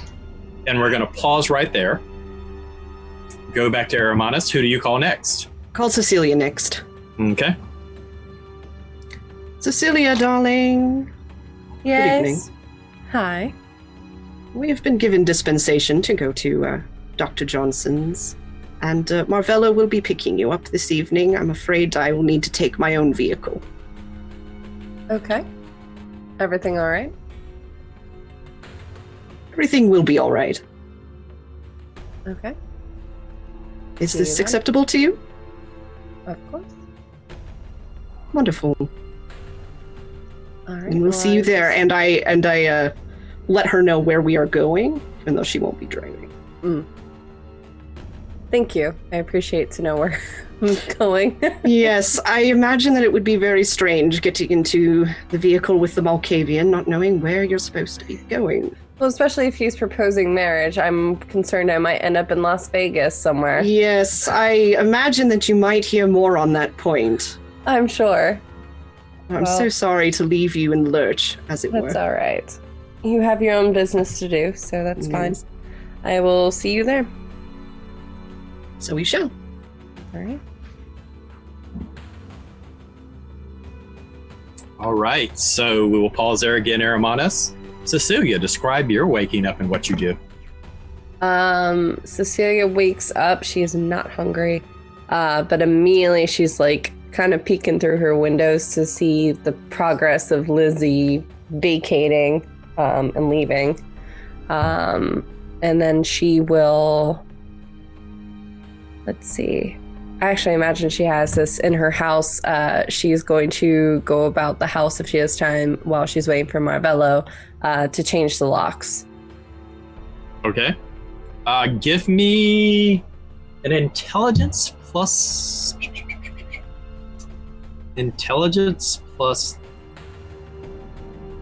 larceny. Okay.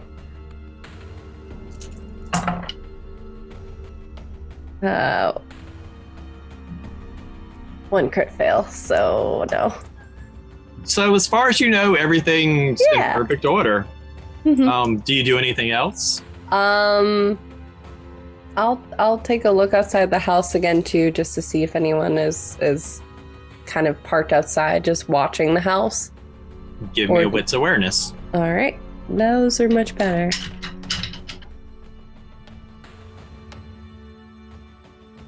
Three successes and 2 crit. Okay. Doesn't appear to be anyone watching the house. No odd cars parked in odd places. You don't see anybody up in trees, anything like that. So. Okay. All right, then I'll just get ready for Marvello to get here. Okay, Aramonus, who you call next? Lydia next. Lydia, darling.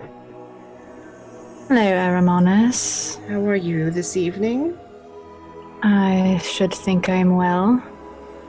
For now. And For you? now. I'm well for now. I was just calling to let you know that Dr. Johnson gave us dispensation to go to her lodgings. Wonderful. Could you, by some lovely chance, let me know exactly where it is? Yes, absolutely. And I do tell her where it is. Okay. Where to go. Lydia, do you happen to have Killian's number? I seem to not have it, and he's the only one I haven't called. I do, actually. I will pass on the message to him. Thank you. I know it's an imposition after everything last night with what Marvello was saying. But oh, hell no, I'm not telling him I'm there. No. Oh, bloody hell, are you not wrong about that? But perhaps, who knows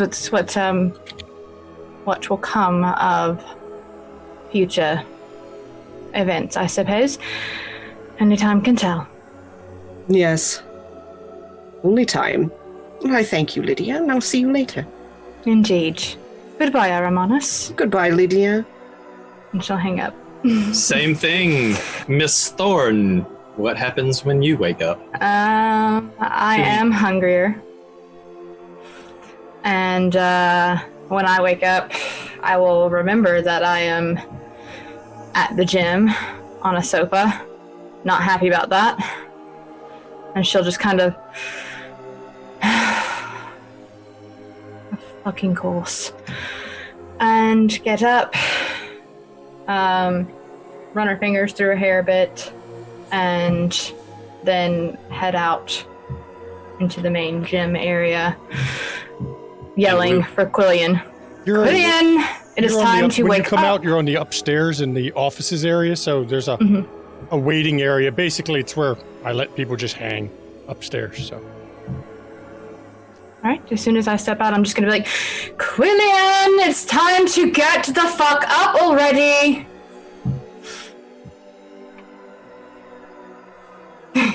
And that's what I do when I get up. No, when I get up, shouting. I immediately take off my suit, put on an identical black sleeveless shirt, button-down shirt, put an identical suit back on because I've worn the first one. It's got to go to the cleaners. Make sure my beard is properly positioned right because it likes to get a little crazy at night. And then, this is going to be fun. I have to call Fiorenza because I was asked to call her. So I dial up I send a message to Fiorenza. Ready to call when you need me to. It's a few seconds later. Call when you're ready, my boy. So I put a number in. I do not put it on speakerphone because I know Lydia is on the floor somewhere. I probably heard her screaming not too long ago. And you did? Good evening, Fiorenza. Quillian, my boy, how are you? I've been better. It was a hell of a shakeup last night. That Yes, and that didn't make you a target, my boy. All will be understood soon. I hope so, because things are unstable at the moment. William, my boy, you have no idea how right you are. I had a Malkavian last night tell me he wanted to declare praxis. Do you get much more unstable than that? Yes, Miss Parsons did call me and tell me. All will be understood when you and your coterie have met and hashed out whatever you need to hash out. I need you to go to Johnny Mercer Boulevard, to where it all started.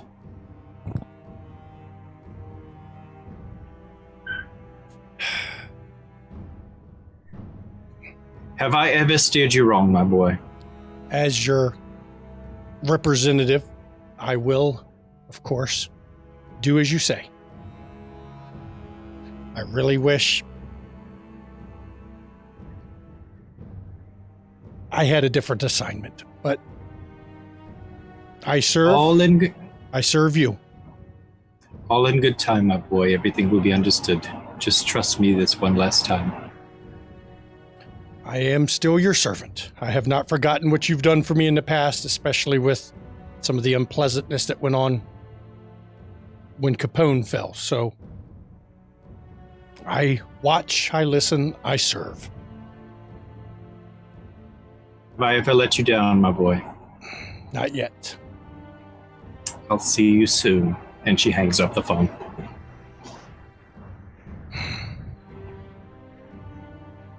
Duty calls. Tradition. And we're going to pause right there. We're going to jump back over to Marvello real quick. And what is going on in your shop? Have they left? No, we stopped you after you mesmerized them and talked to them. Kyle's holding the invitations to the weddings or the nuptials. Okay. Or as I like to call them, the prenuptials. Okay. Are you satisfied with your purchase? Yes, thank you so much for your help. You look so familiar.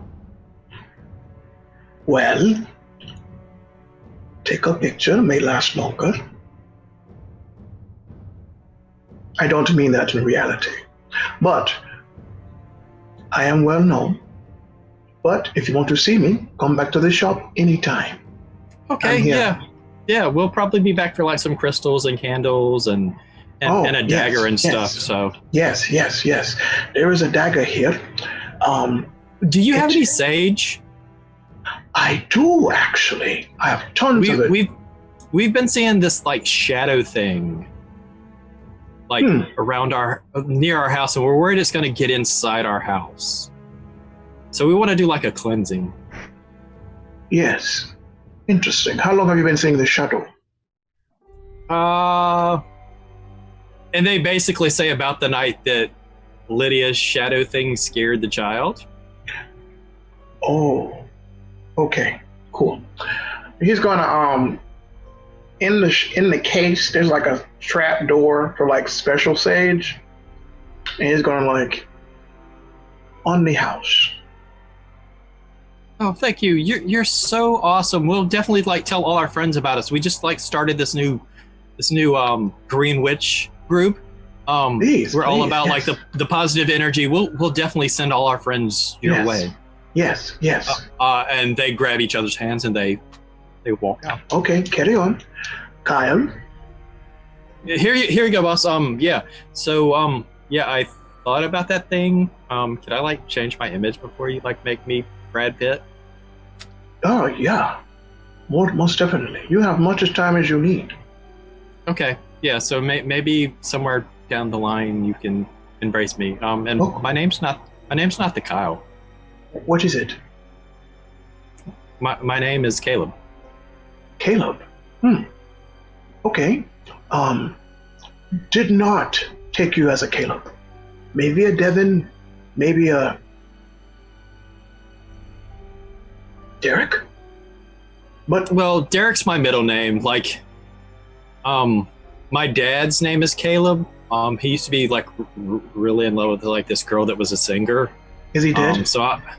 No, he's still alive. But like some stuff happened and they kind of drifted apart. Okay. He killed her. Okay, cool. No, my dad's not a murderer. No, like she had like a really like, I guess you could say, kind of traumatic past. Her mom was really abusive to her. Just Okay. kind of like did some really horrible things, and her mom made it so that he couldn't see her ever again, and he was in a bout of depression for a long time. So, but then he met my mom, and when he As had he's me, talking, I'm getting closer and kind of like pushing him against the thing. he's not even he's so engrossed in telling you this story. What do you do? I'm just gonna like kind of caress his face and then kind of like bite. And he gives into the ecstasy of the kiss, Okay. and we will. Is there anything you want to do after that, or are you going to go start picking people up, or pick? See, I am, after that, I'll go down to 1, and I want to kill him. do you I want to am- kill him? No. Oh, okay. I thought you said I want to kill him. No. I don't want to kill him yet. No, he has a family. It takes a while to get adjusted to all of it. Caleb,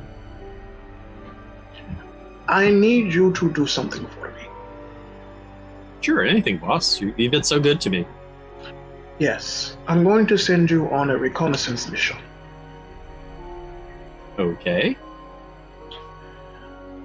When I leave, I'm going to want you to scout out a person that's kind of important to me. So is this like some G14 classified bullshit? You could say that. Okay, yeah, I'm like super sneaky. I'm like stealthy. Like as a kid, nobody could find me in hide and That's seek good. because I had all the That's best hiding good. places. That's good. Do you know the beautiful lady, Cecilia?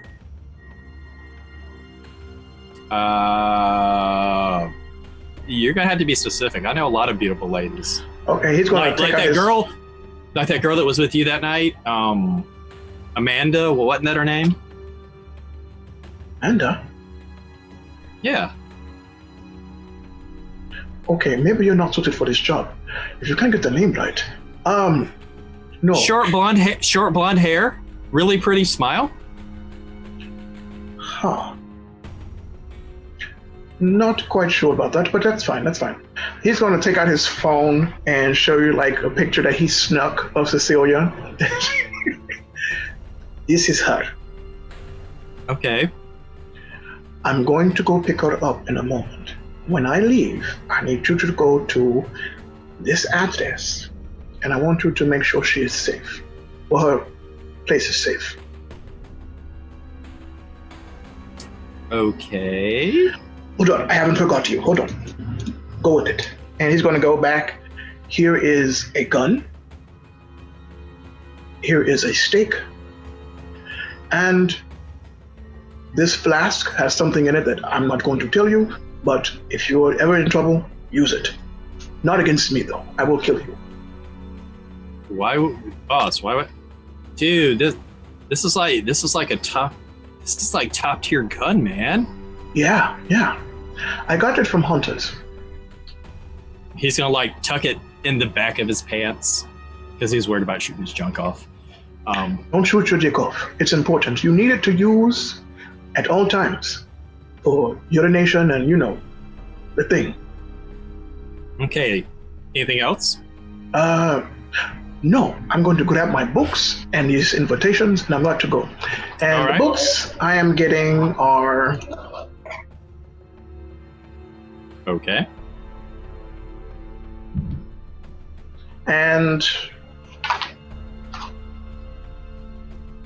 Ooh. All right. I'm Noted. going to make way to the car. I'm gonna make note of that. So, before we jump back to Quillian and Lydia, I want to jump back to Dr. Johnson. Are you doing anything to set up for your guests? What are you doing while you're waiting for them to show up?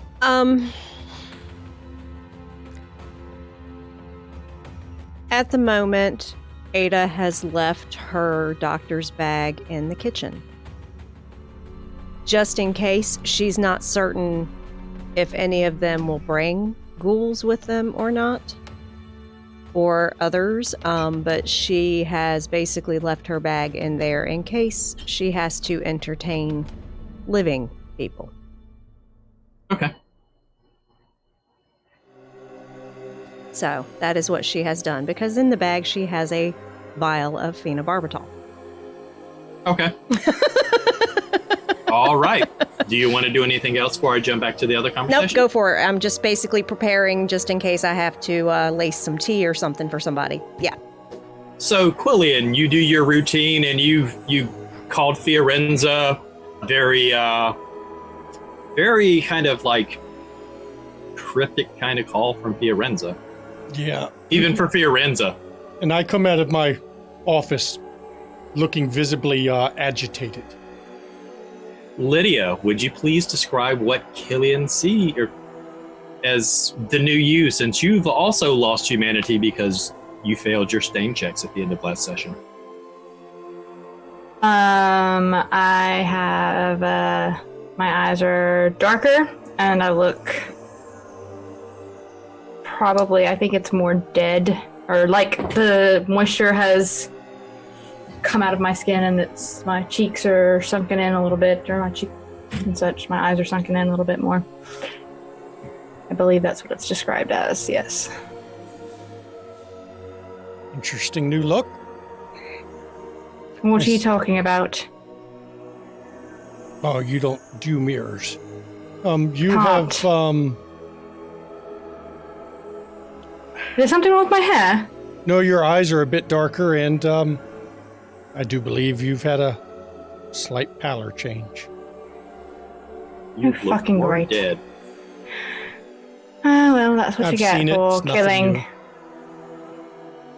Don't worry, you haven't reached Dr. Ada Johnson yet, but Let's hope that never happens. well, Not really my thing, honestly. her clan We'll let isn't her known stay with the for that. dead. Yeah, her clan is not known for looking fresh and vibrant. That is just an unfortunate curse of the bloodline. Man, Do you taking think- jabs. Do you think that perhaps Novella might have some of those contact thingies to try to cover that up a Well, bit? I'm sure you can find it. I mean, they make them. Hopefully. I knew We'll a see. gangrel that wore a pair because his eyes had turned red, and Oh. Well, that would be very helpful. I told him stick Hopefully with they're it. not too irritated. That's what I've heard, but for us, irritated's a relative term anyway. I spoke with Fiorenza.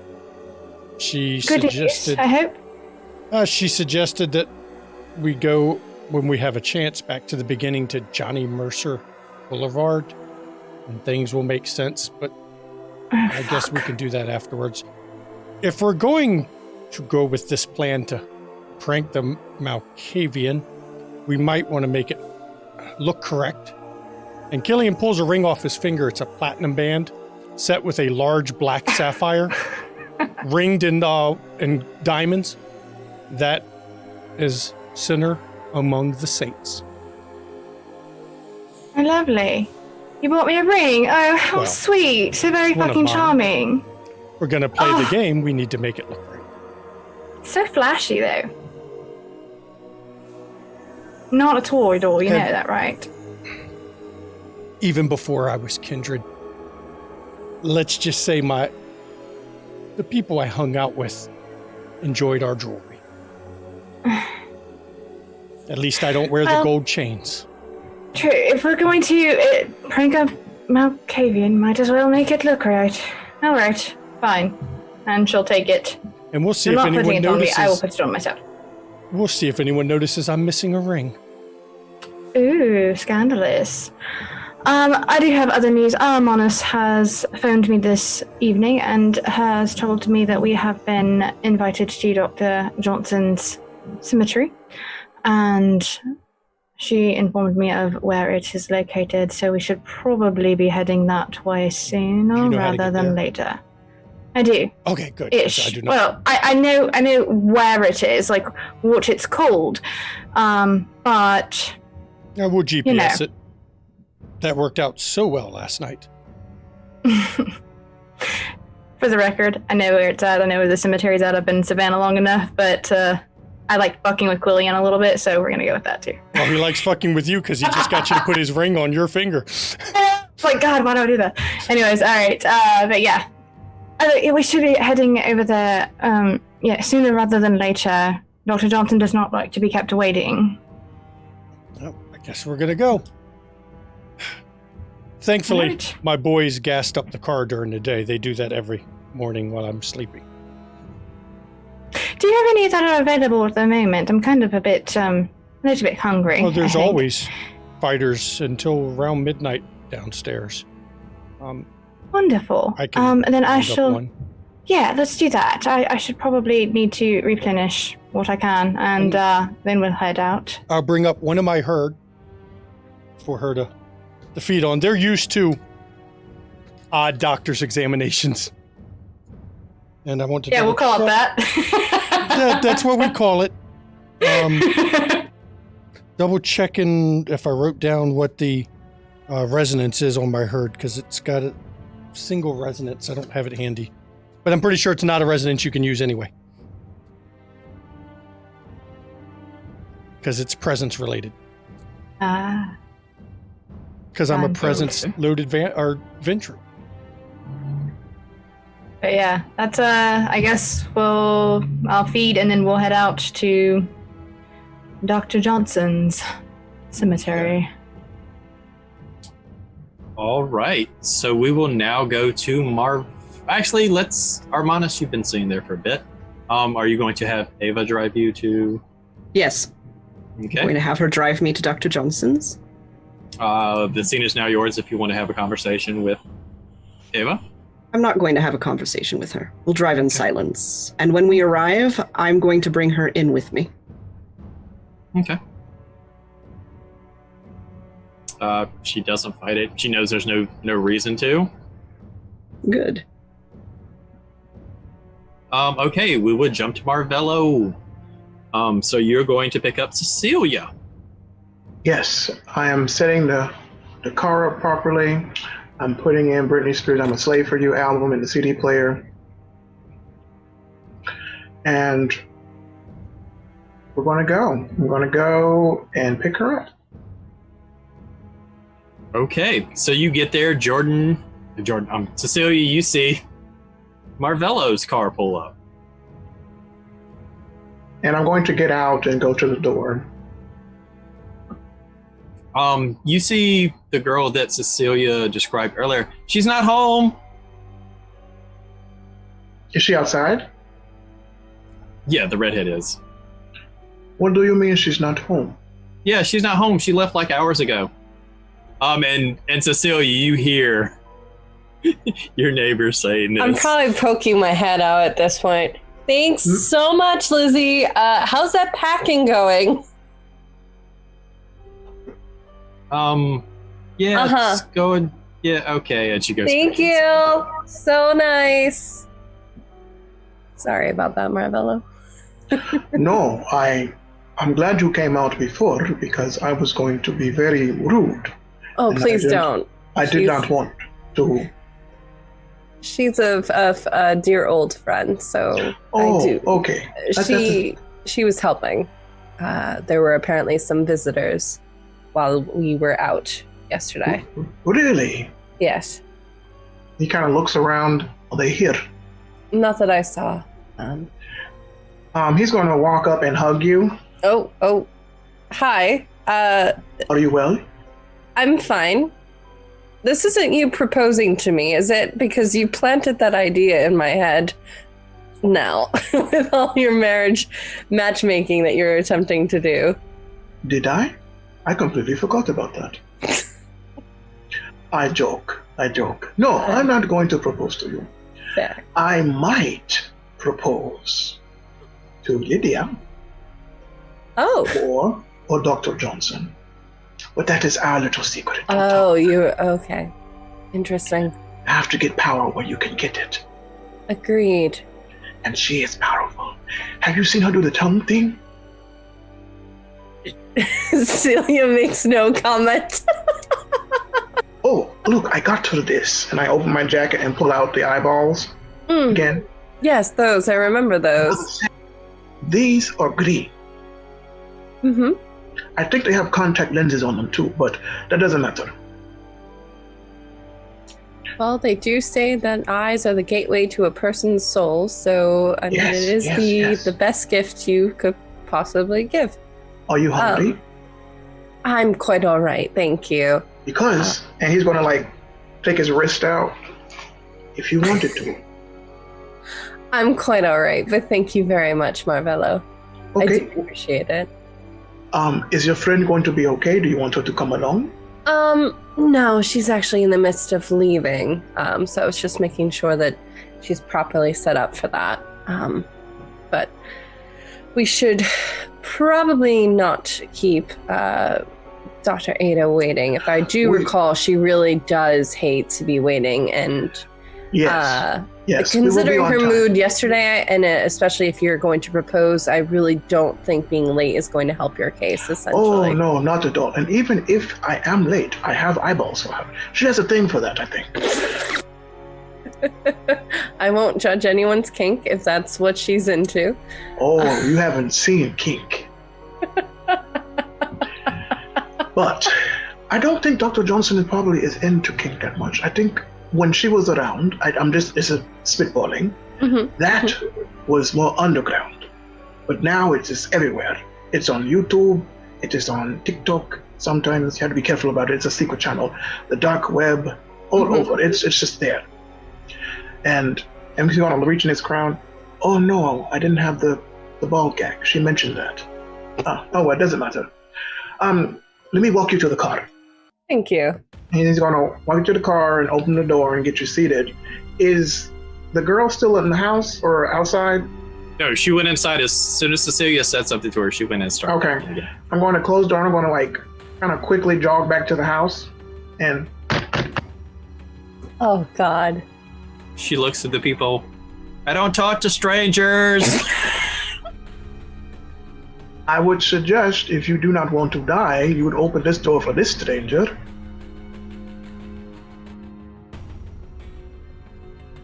Is Cece okay? Is she gonna be okay? She's fine. I have to give you something. She will open the door. She just like opens it a little bit. She's gonna slip in an invitation.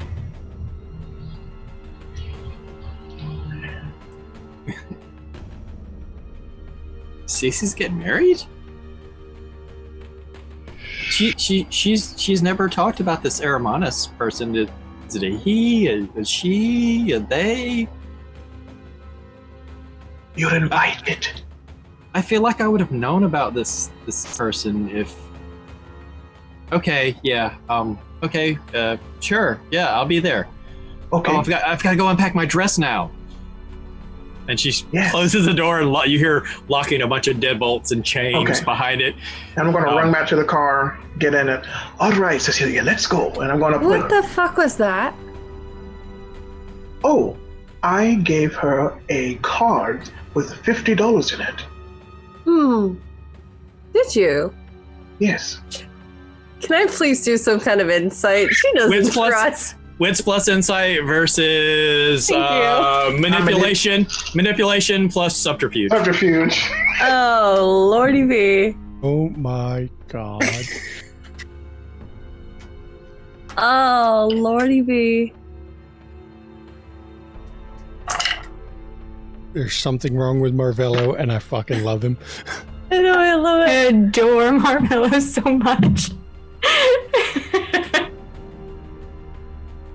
And all right, Ada has a thing for eyes and tongues. I mean, 4 successes and 2 of them are crits. Okay. Cappadocian kink. Cappadocian kink is terrifying. I have critical success. I have 5. Actually, you know, I'm going to burn a willpower. Okay. Holy shit. 5, 4, 5, 6, 7. Yeah, Marvello just had her card with $50 in it. Oh, was it a card for your shop, maybe? That was nice of you. Yes. And, you know, like a coupon, but with money. She can get $50 worth of things. I have cards, crystals, sage, dead bodies. I mean, stuff. Somehow it wouldn't surprise me if you had dead bodies in your shop, Marvello. Well, that was very kind of you. Again, last night, the generous donors preferred to remain anonymous.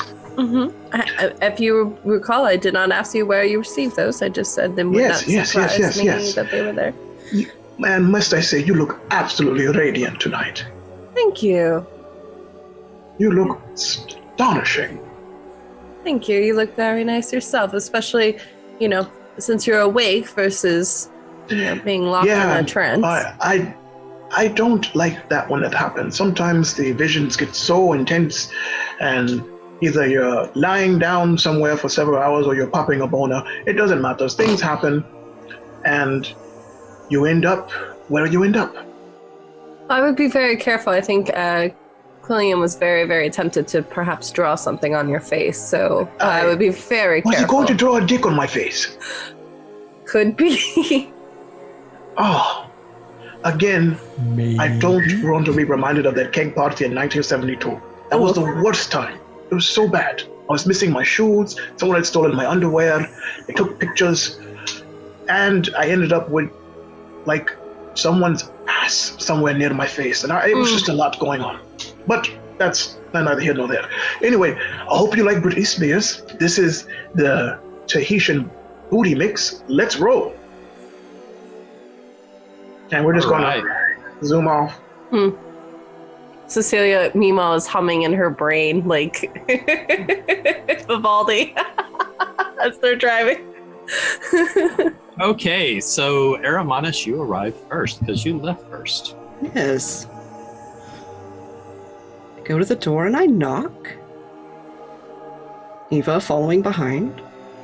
Stuart will get the door. Stuart, my dear. Lovely to see you. How is everything? He pulled out our word. Hi, fine.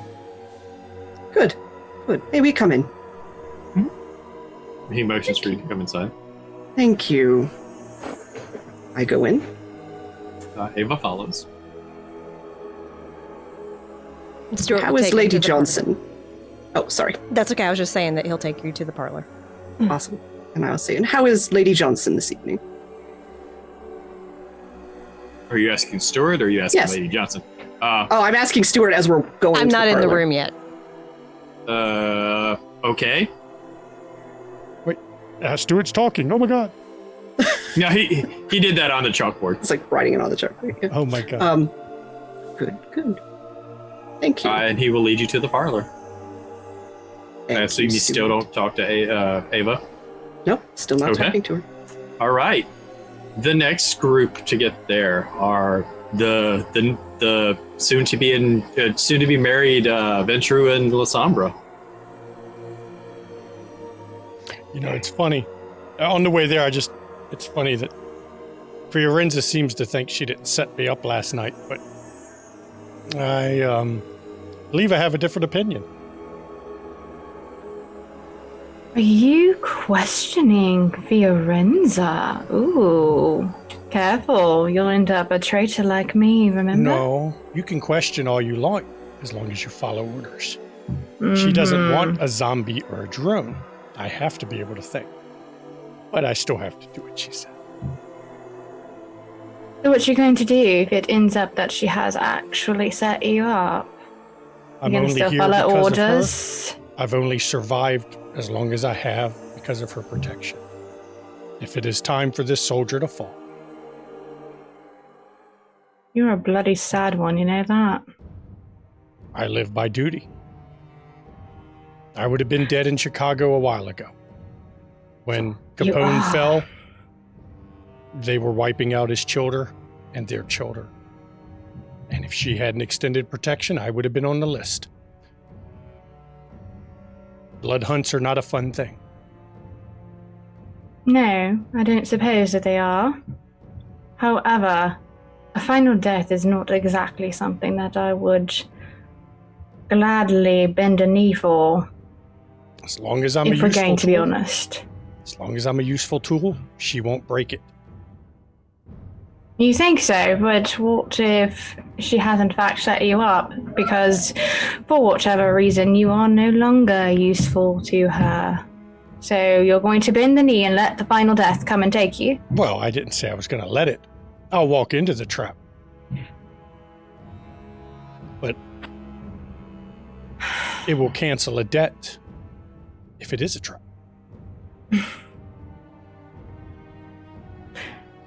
I don't know that I will ever agree with that or understand why you would even walk into a trap if there's one set and you know it is in fact a trap that just is suicidal and not something that, well, it's definitely not something that I would do per se willingly. I grew up in a hierarchical family. We followed our orders. What we were told to do, what the family said to do, we did. Yes, it put us in danger.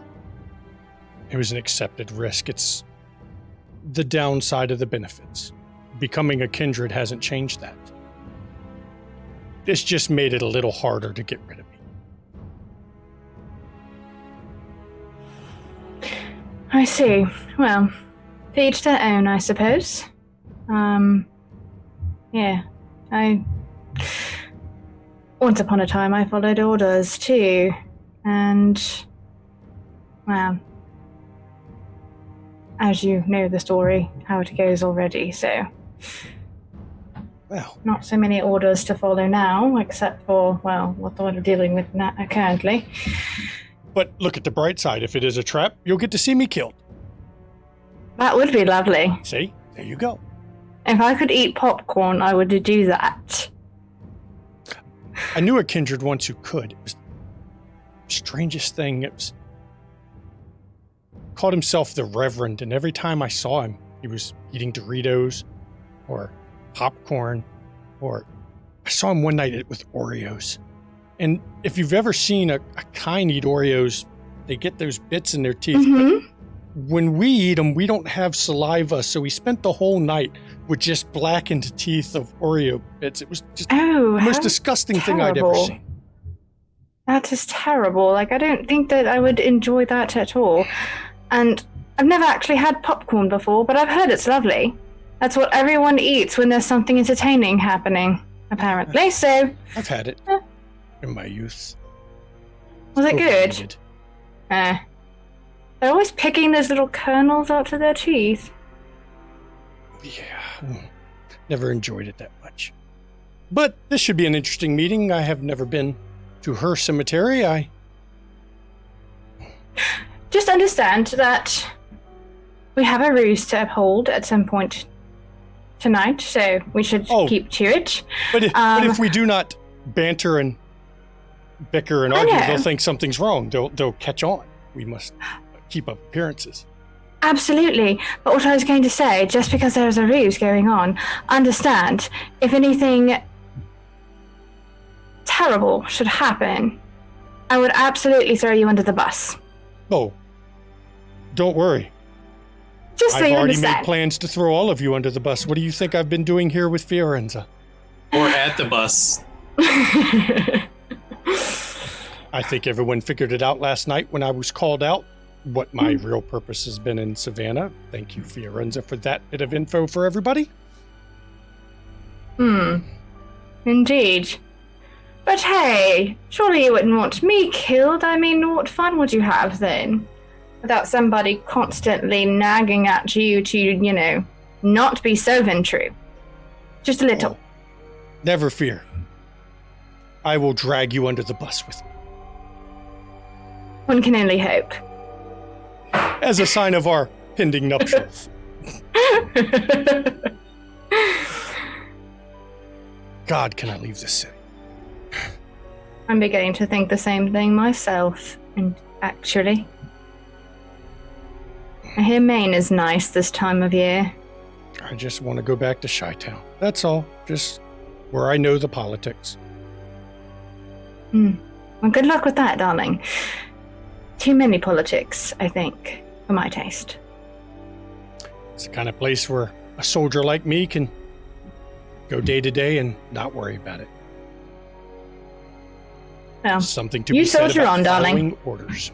You soldier on. Just be that good little wintry soldier that we all know and not so much the other. I'm sure as hell not going to be that Victor Temple I hear about on the West Coast. Oh, Such a really? I hear he's a disappointment. favorite. Oh, Oh, he's pushing poor his thing. luck. He's not even Cam, and he's still a favorite. Oh, he's not as favorite as you might think. He's been pushing his luck. Her patience will grow thin at some point, and he will be given the choice most are as a venture anarch. You come into So the you fold, hope. or you leave existence. And as you finish that sentence, you pull into Dr. Johnson's driveway, so to speak. Well, shall we? Oh, of course. You first. Oh, I'll get your door. We have appearances to uphold. And So yeah, I get out and open her car door to let her out of the vehicle. And she will absolutely like milk it a little bit and hold out her hand, and, like do the whole works.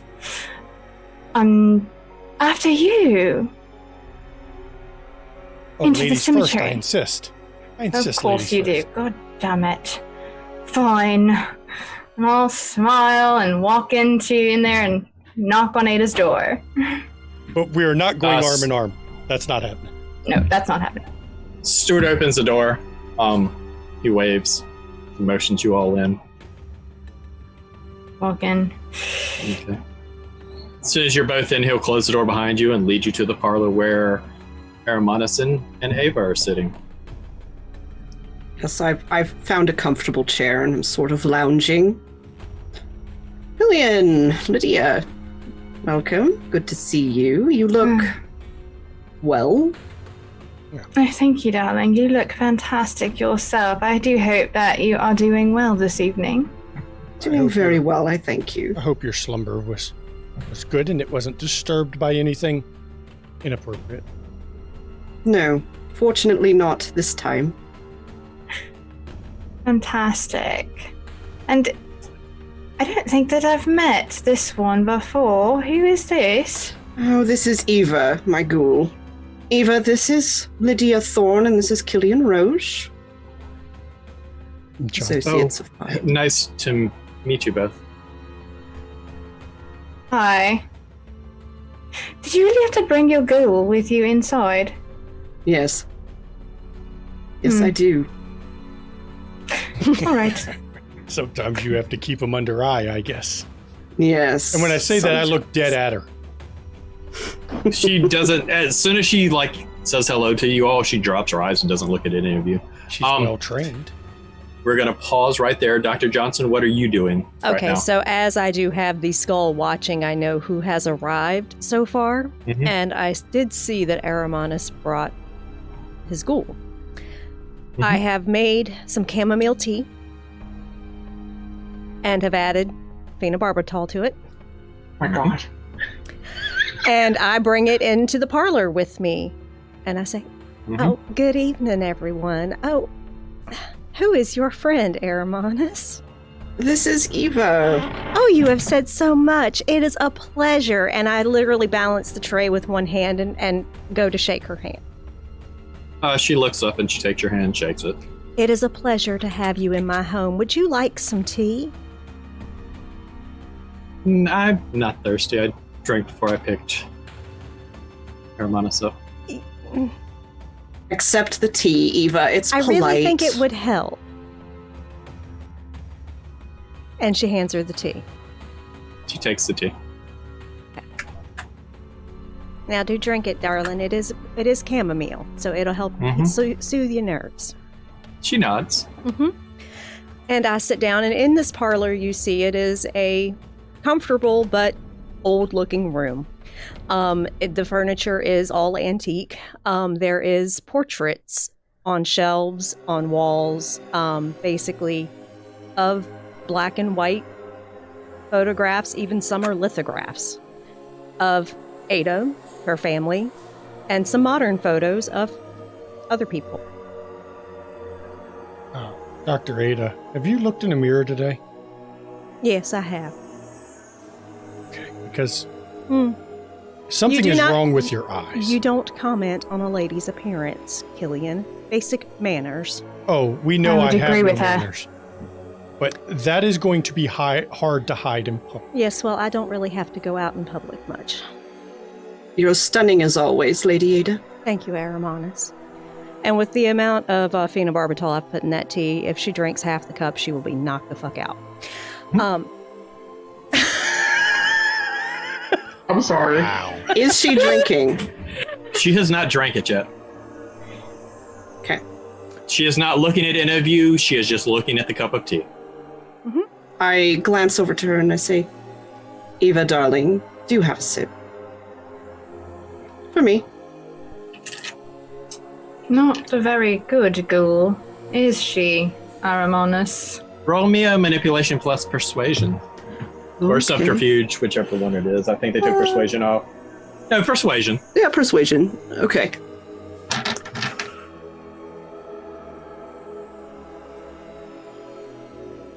It's 5 successes. Great successes, just 5. She, okay. She puts it up to her mouth and appears to drink it. Good girl. And I look over at Lydia and I say, we're having some issues. The last time I had issues with a ghoul, I didn't have a ghoul anymore. Get what I'm saying? Do Oh, you understand? I do perfectly. Wonderful. And we're going to pause right there, and we're going to jump to Marvello and Cecilia on their ride over. That should be a fun trip. So he's going to turn the music down. So Cecilia, what is on your mind as we about to embark upon this journey to a cemetery? Honestly, there's a lot going on in my mind at the moment. Do tell. What's Well, going right on? now I'm appreciating the music of choice that you've decided upon. As yeah, I will which I turn did it- it again is playing on the radio. Did you do it again? No, I was just commenting on the song. Oh, would you like a little bit of Chopin? That would be way better, actually. And he's gonna. Okay, There we now go. this car is now a therapist session. Talk to me. Tell me what's going on. What's happening in your own life? Well, I mean, I'm sure it's a lot the same of what's happening in yours and everyone in our coteries right now. We're in a little bit of chaos, and I think we're all trying to maneuver through it. Yes, but what about you? What about me? You seem very intrigued in who I am and what I'm doing and all of that. Is it fair to say that I care? I don't know. I'm still I getting promise- to know you. I mean, still getting to know There's you. nothing sinister planned about it yet. I'm just kidding. There's nothing sinister about it. I'm just asking because kindred to kindred. When we were brought to this coterie and the way Quillian was speaking quite foully about you, it seemed to rub you the wrong way, and I felt a little energy about that, as well as Lydia. I mean, I will admit, I am captivated by Lydia as well, because she is beautiful, and Masomra are quite unique creatures. They are. But her saying that you were clanless seemed like it may have, what did that man tell me? Rocked your tits? Something like that? Definitely putting it eloquently. Yes.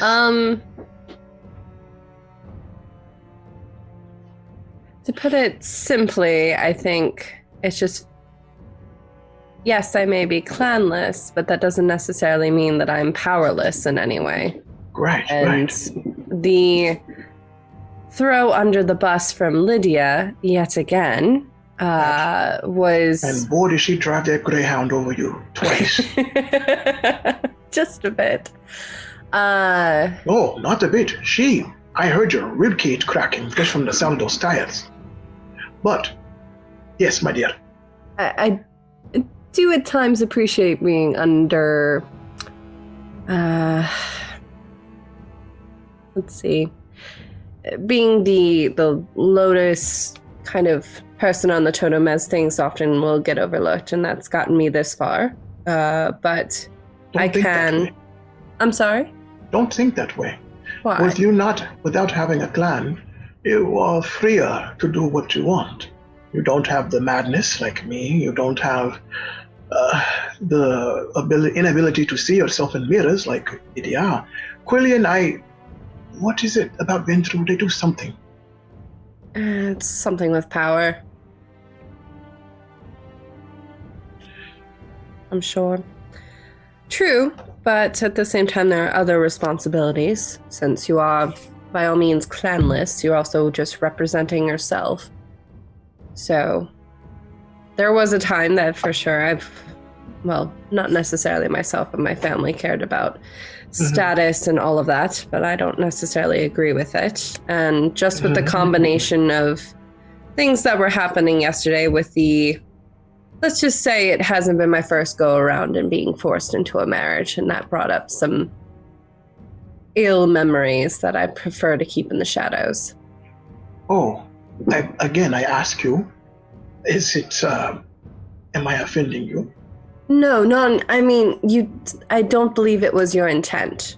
But as I warned yesterday, I believe that oftentimes we intend to do good, but what might actually happen might be harm to others. So I believe you, Marvella, that you have good intentions. You want what is best for our coterie. I don't know you that well, so a lot of this is assuming, and I could be making a complete asshole of myself. But I don't know. Well, how about this? We can drop the marriage thing with you. I can still do what I need to do. Is that fair? Would that make you more comfortable? It would. Although the fact that you're listening helps a bit.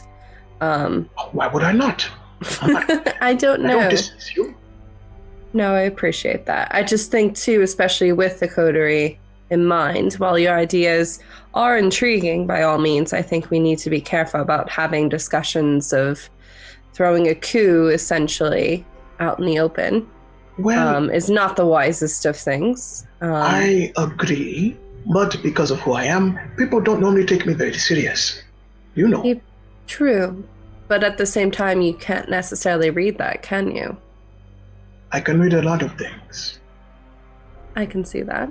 Cain bestowed upon me some great, great things, and I can see a lot more than what people actually believe or think that I can't see. True. But I think I take everything you say in consideration. I don't want to make you uncomfortable. I'll do my best to not do that any further. I appreciate that. Would you like a blood bag? I'm all right. No, just for the road. Hear me out. Just for the road. Okay. And he's going to reach into his armrest and you can take that. Okay. And enjoy that at your behest of yourself, or give it to Dr. Johnson. I don't know if she likes bagged blood.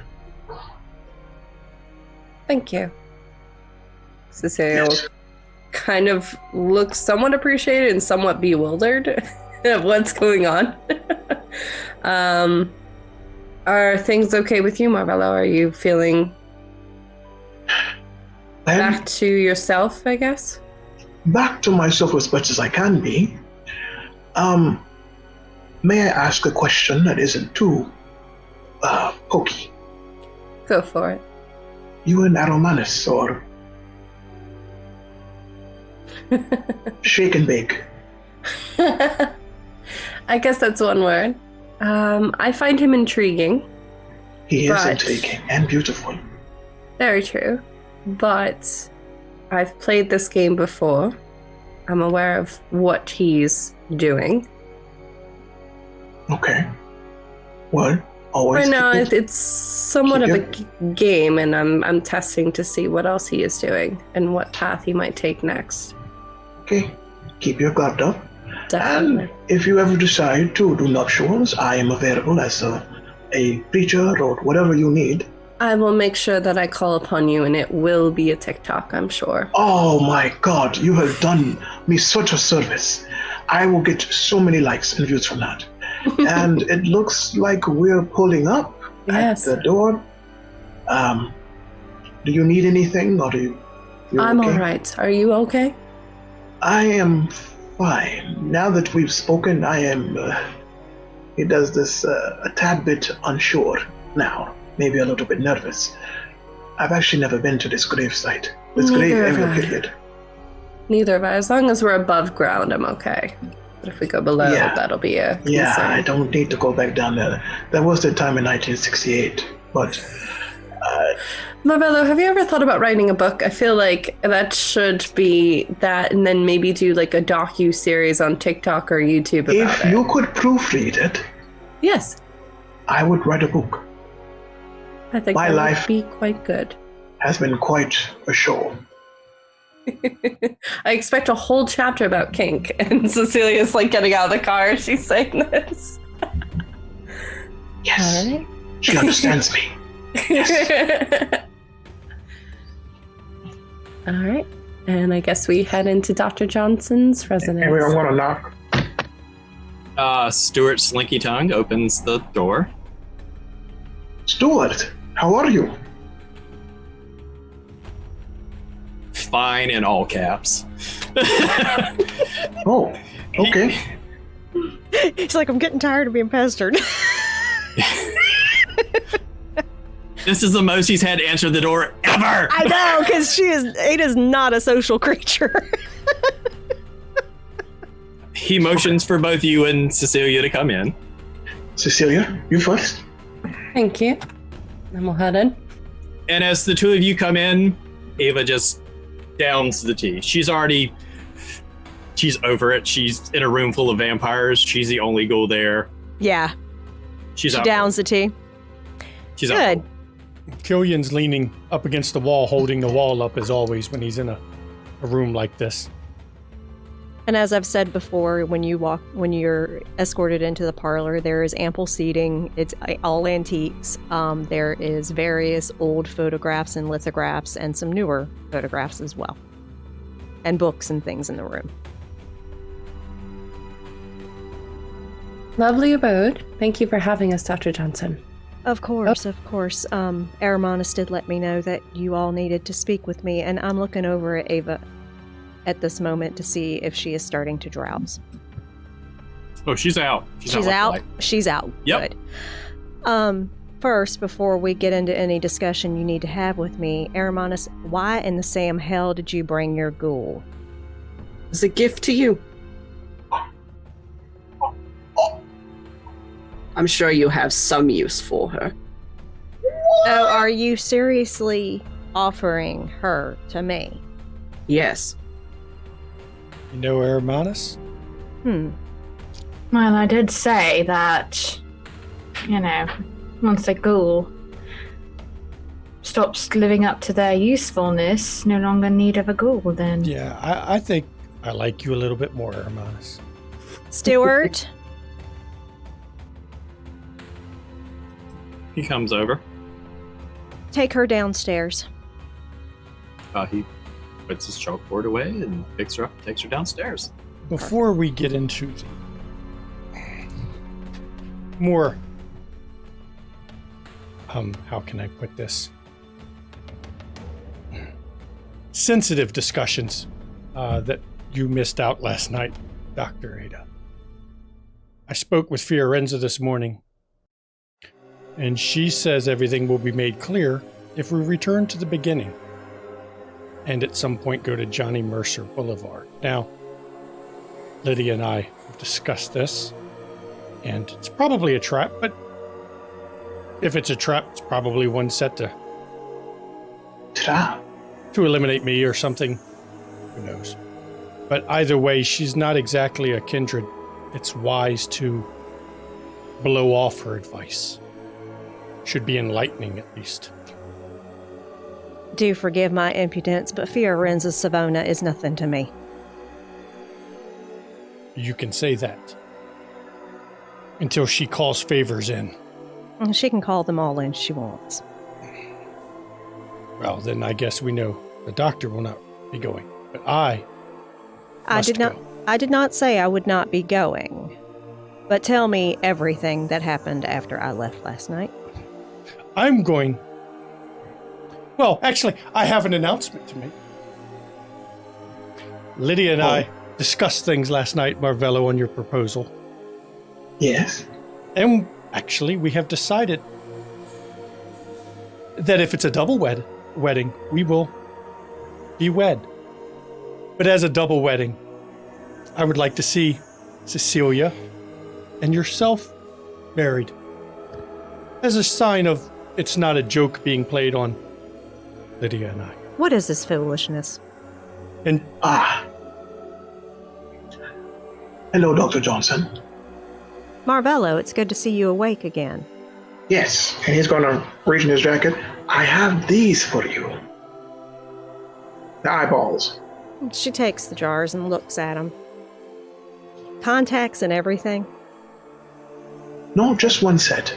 Well, thank you. I'll add them to my collection. Yes. So, here's the thing. Hear me out. I awoke from my slumber. I had quite a bit of visions, and nuptials are in the air. And I thought that Quillian and Lydia should be wed. Are you sure it wasn't symbolic of Ventru and Lysombra working together? It could be. But why not? We live forever. Why not just have a bit of fun? Because as soon as anyone forms any kind of attachment to anyone else, they become a target in this society. Oh, well, if done properly, maybe hidden out of sight. No one has to know. Well, just us. Whatever. If y'all want to do that silly foolishness, you go right ahead.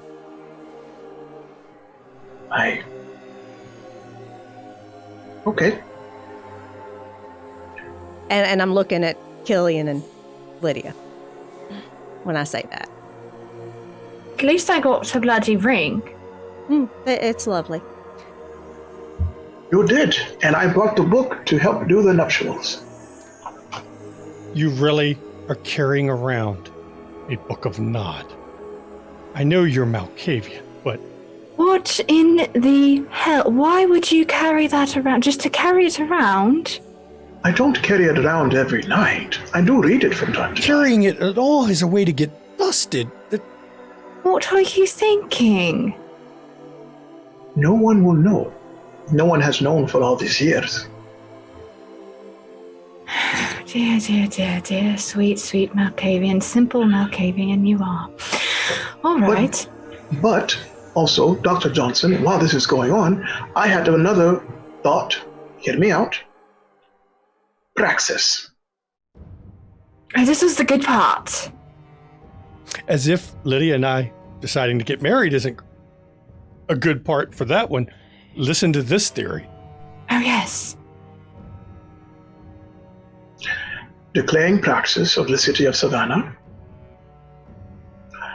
It has come to my attention that I am most likely grasping for the moon, but I had it in mind that I've kind of gathered that no one seems to really enjoy the new Primogen and the prince, and either I could declare praxis, or you could be prince.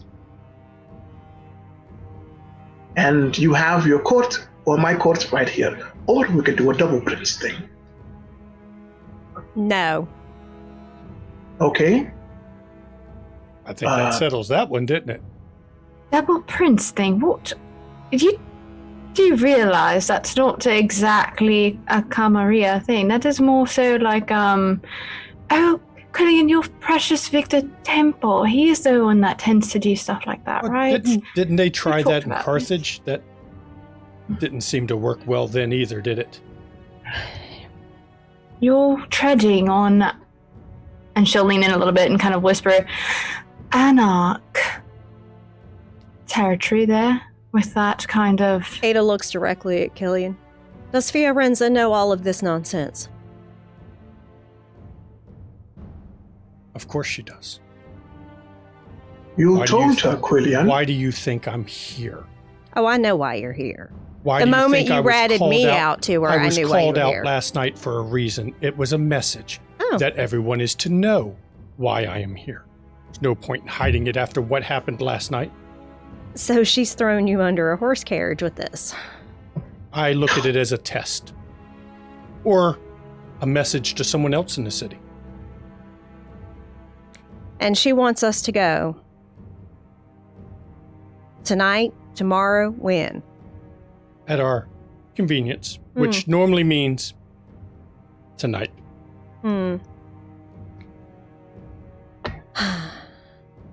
Well, I'm glad you all drove here. I have something I need to do to prepare, and we will drive separately. I'll be honest, riding in the hearses. Yeah, well, you're not welcome to. I'm going to have it full disconcerting tonight. anyway. Dr. Johnson. If it's going to be a trap, I'm bringing an army. An What are army? you doing, Ada? You've done the thing, haven't you? Well, I do what I must to protect what is mine. I see. I suppose My brother Eva becomes will... visibly uncomfortable and he kind of backs up. I suppose Eva will be part of this army of yours then too? No. Pity. She's the fuel. And I No, turn and Lydia. I say, Stuart, when they're ready to go, you can show them out. I will be busy. And I go downstairs. What did the rest of you do? As soon as she leaves, I just look and go, one does what you must to win. Okay. Right. I'm going to throw you under the... I like what she said. Carriage. Well, takes more than a carriage to take me down. At least go for a bus. I've never been thrown under a train. That would be interesting. Oh, can I do that? That could be a lovely little wedding gift you could give me. Let me throw you under a train. Right after the honeymoon, my dear. Oh, wait. Look Not forward unless to Cecilia it. and Marvello get married first. Right. That is the is the deal. stipulation. I don't We want have to to be have a- singled out as the only one getting married. It's Why do you look so sad, Marvello? Oh, well, you can't do it now. You were all okay with doing all this nuptial shit last night, willing to wed us all off to whomever. Now all of a you sudden, mean I not gave her so my ring for much. nothing? I gave my ring. You're not for getting nothing. it back. Marvello, My heart is crushed. Crushed. my as dear. they're Good. questioning you about this, your body goes straight, rigid, and you go into a premonition. Bloody fucking hell again. I'm not. Maybe he won't wake up Sitting for a with- day. In your Okay. premonition, you see a calm morning sunrise.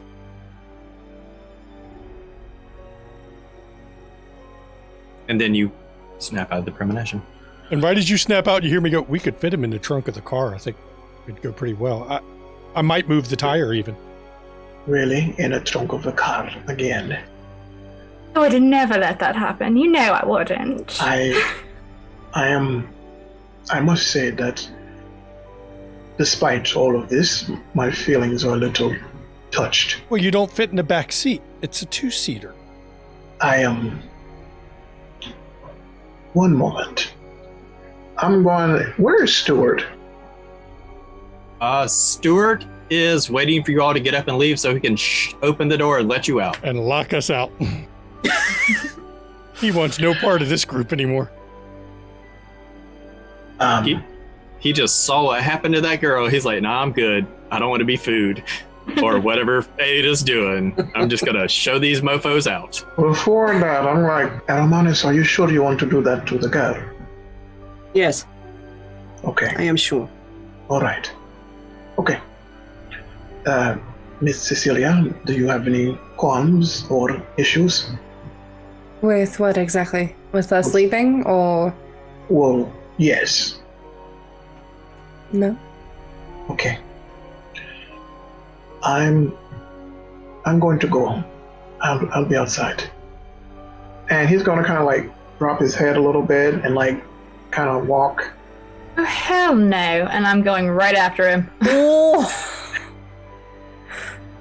Marvello. Stop. Yes. What the fuck is all that about? What is? You went from this level, right here, to Yes. this level, way down here.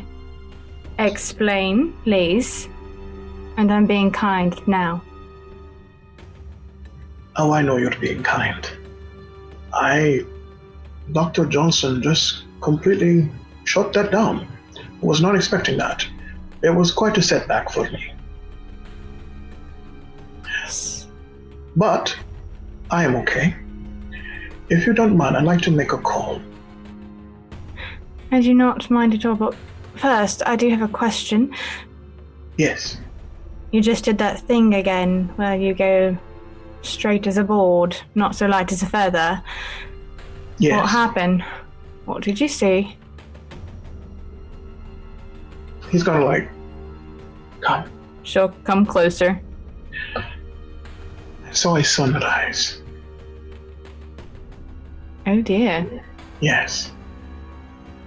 What do you think it means exactly? That I'm not quite sure.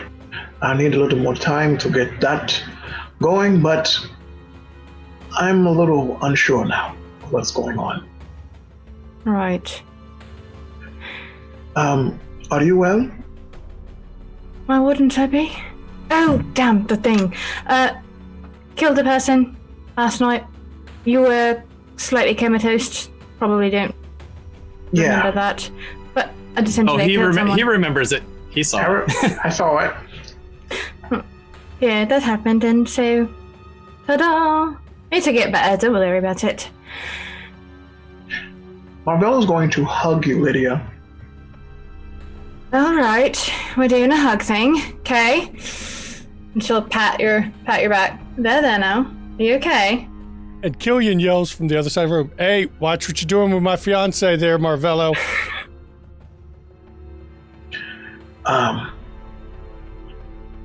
Come outside when you have a chance.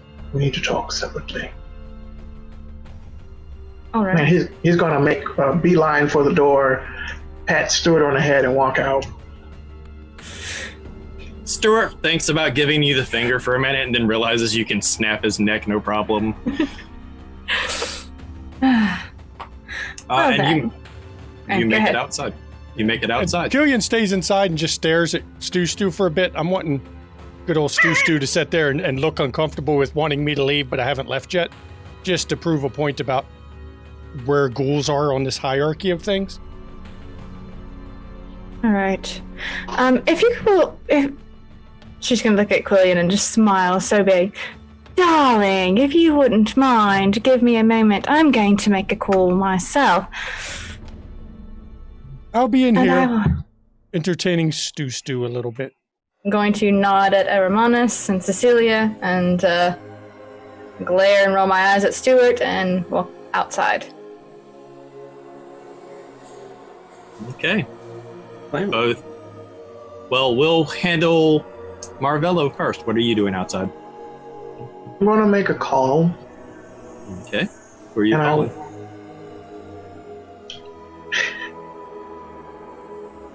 I want to call Victor Temple. Okay. The phone rings. Victor, Arvello, what can I do for you? how soon can you have arrangements for me to go to Los Angeles? For you?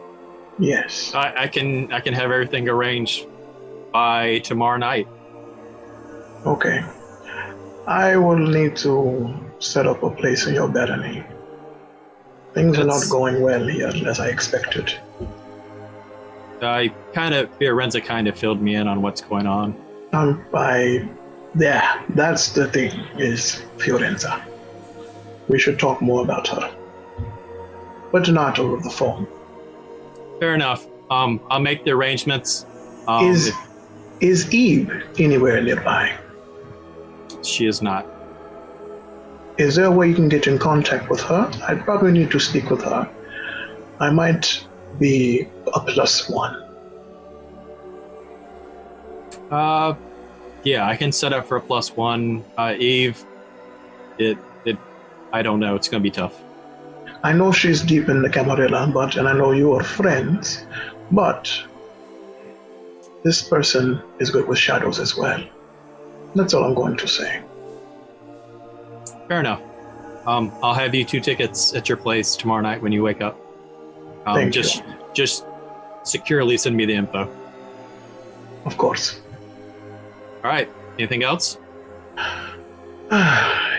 Give Therese my love. Will do. Talk to you soon. Good night. And Victor hangs up the phone. All right, Lydia. We will say that you don't come out until after he has finished his phone call. Right. So I'll walk out to him. All right. What's going on now? Lydia, Yes. I have a question, and I need you to be completely honest with me. Well, a couple of questions. You were never going to marry Quillian, were you?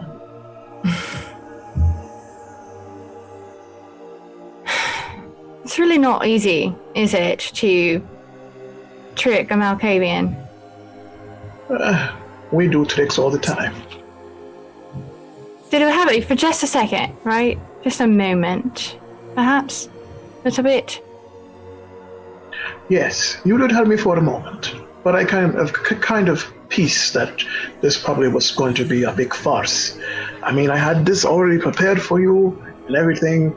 I even had this for Dr. Johnson as well, but she was like, no. But anyway, that is the most beautiful chicken bone crown you have ever seen. He had time to get it gilded. Gorgeous, darling, gorgeous. But anyway, that is the first question. Second question is, she seemed rather upset, didn't she? Dr. Johnson? Yes. I would say that is an understatement. And she looks very different. I feel that she's done something untoward. I think that your assessment in that is probably spot on. Even you look different. Yes. Well, that happened when you kill one of them, apparently. Yes. It happens. Okay. My final question, and I need you to be 100% honest with me at this. All right. He's going to walk up really close to you, like he's almost about to kiss you. And he goes to your ear. I am going to leave the city in the night, and I want you to come with me. Where are you going? West. When and where are you leaving from? When? Tomorrow. Where? From here to Los Angeles. Are you leaving from your haven? Yes. Do you have a specific time? Not before midnight. Then I'll tell you this. If I decide to leave, I will meet you there. Okay. All right. And he's gonna like kiss you on the cheek. You might be a little sweet on me, aren't you? I have gotten under your skin just a little bit, yes, in a good way, perhaps. Yes. Oh, And we're gonna pause right there. We're gonna go back inside. Romanus, Cecilia, what are the two of you doing? I am standing up, and I look over at Cecilia and I say, Cecilia, darling, would you like to go outside? I think that's probably a good idea. Seems like we're all slowly moving that way. Yes. I imagine Stuart would like to have the house to himself again. Probably. And I offer my hand to you. Is that right, Stu? You want us to leave? I'm good.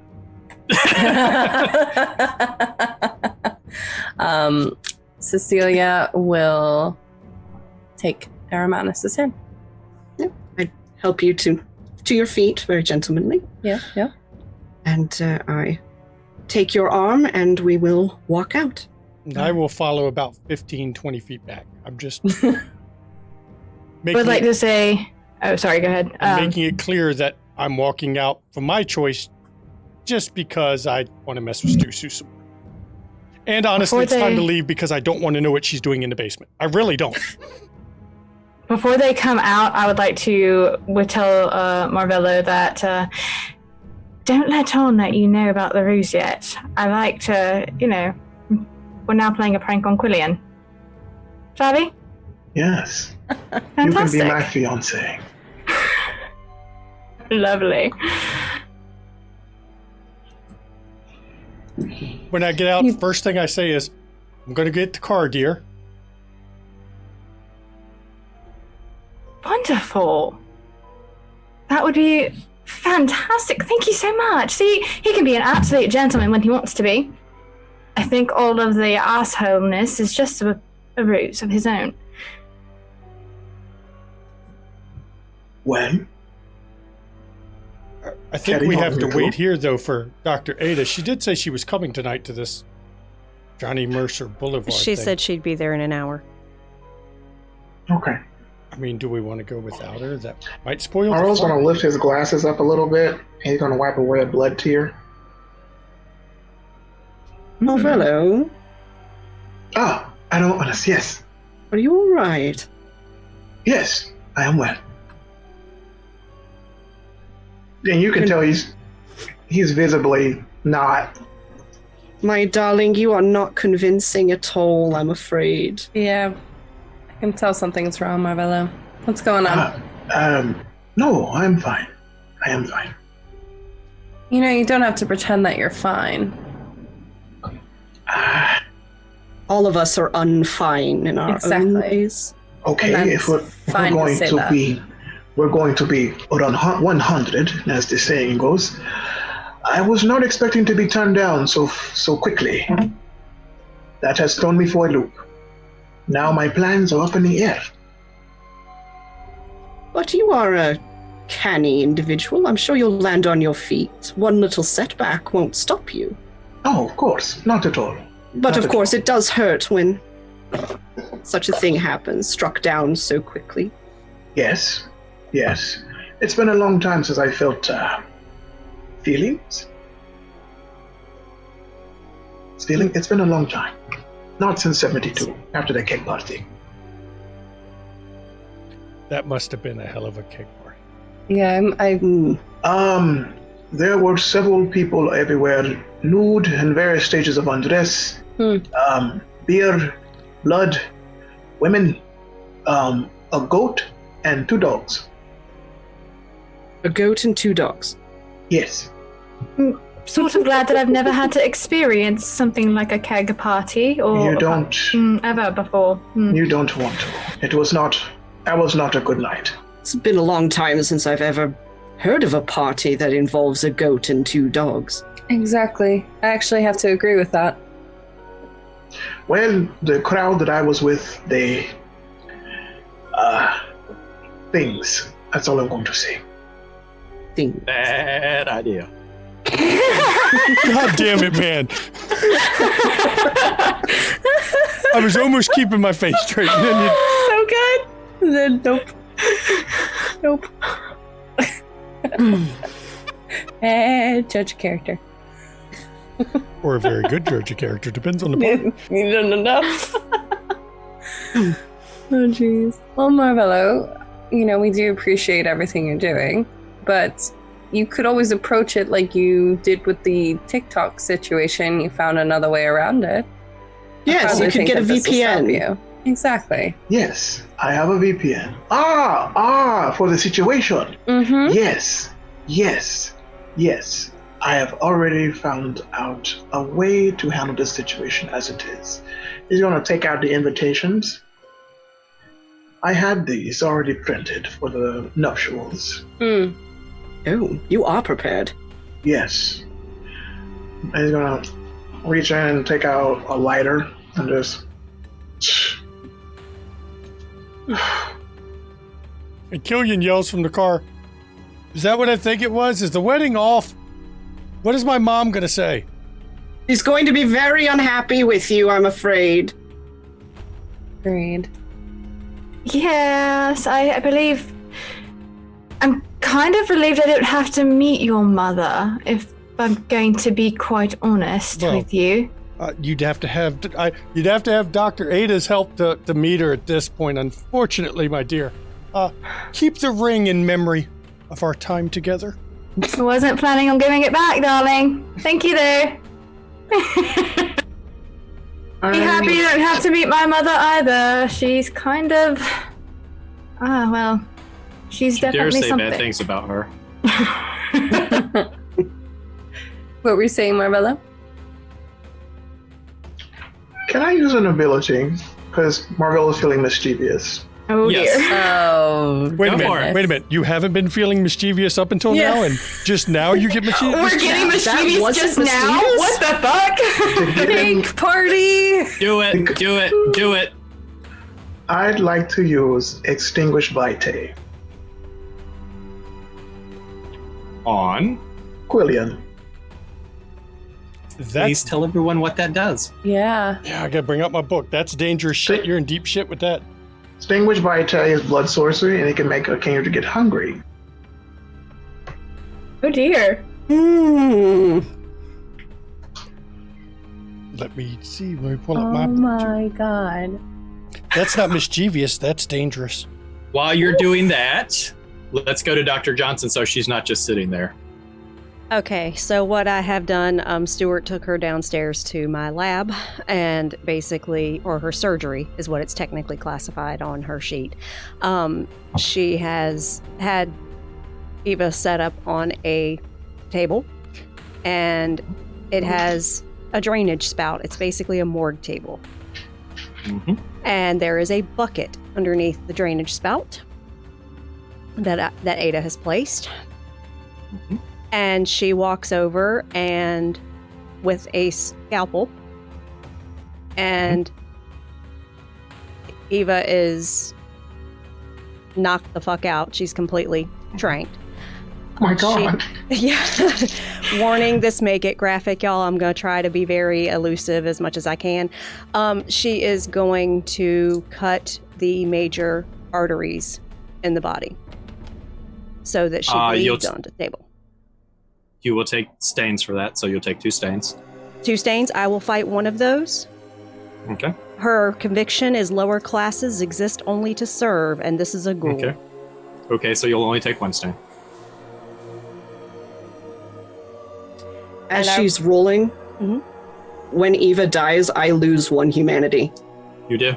Oh, He was one of your convictions? Touchstone. Oh, touchstone, sorry. Touchstone. Yes. You have 72 hours to create a new touchstone, right? Or maybe it's 24, I can't remember. You have time period, so you don't take it right away. Sure. Damn. And I have rolled on that, and I take the bucket of blood, and I spill the blood on all 5 bodies I have in my morgue. And I have 6 successes on that roll. So so all 5 can be reanimated. Okay. So as the rest of you are outside, as this is going on, the ground in the graveyard begins to shake. Eerily, like there's an earthquake. Do we all feel it? You all feel it. Oh, shit. A lot of the tombstones out in the graveyard crack, and the pieces fall. A lot of the mausoleums crack in half and fall to the side. And as that happens, it fades to black. And then after a few moments of it being black, the camera comes back on. And the camera's focusing on a table that has 6 monitors on it. And each of the 6 monitors has a gurney with a IV-type bag attached to someone. And as it goes to each room, it starts off, and you see Marvello strapped down with a stake in his heart, strapped to a table with his feed, and it goes to the next room. And Aramanus is in the same situation. And then to Cecilia, the same thing, and it goes through the coterie. And then the camera pans back to a blonde woman with short hair and an enamoring smile and a lab coat. And she looks down at the man that's sitting at the desk monitoring the screen. And he looks up and he says, "Operation Telephone is a success, Dr. Kincaid." Dr. Kincaid looks at the man and says, "Proceed to phase 2 of the tests." And as she finishes that, a man in tactical gear comes in. And he says, "Dr. Kincaid, he came along peacefully. We didn't even have to restrain him. He just said that he would give himself up." And Dr. Kincaid looks, "If my fucking husband came along willfully, then you've already fucked up."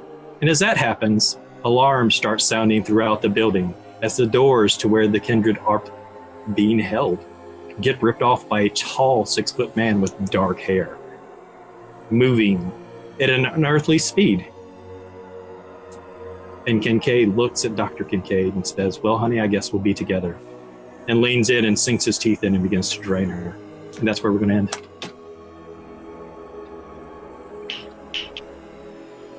Whoa, wait. You just hit us. It's been a dream the whole time, game? You guys were taken. Bastard. You've been taken during the day and put into torpor. Oh, you and bastard. Kept in torpor.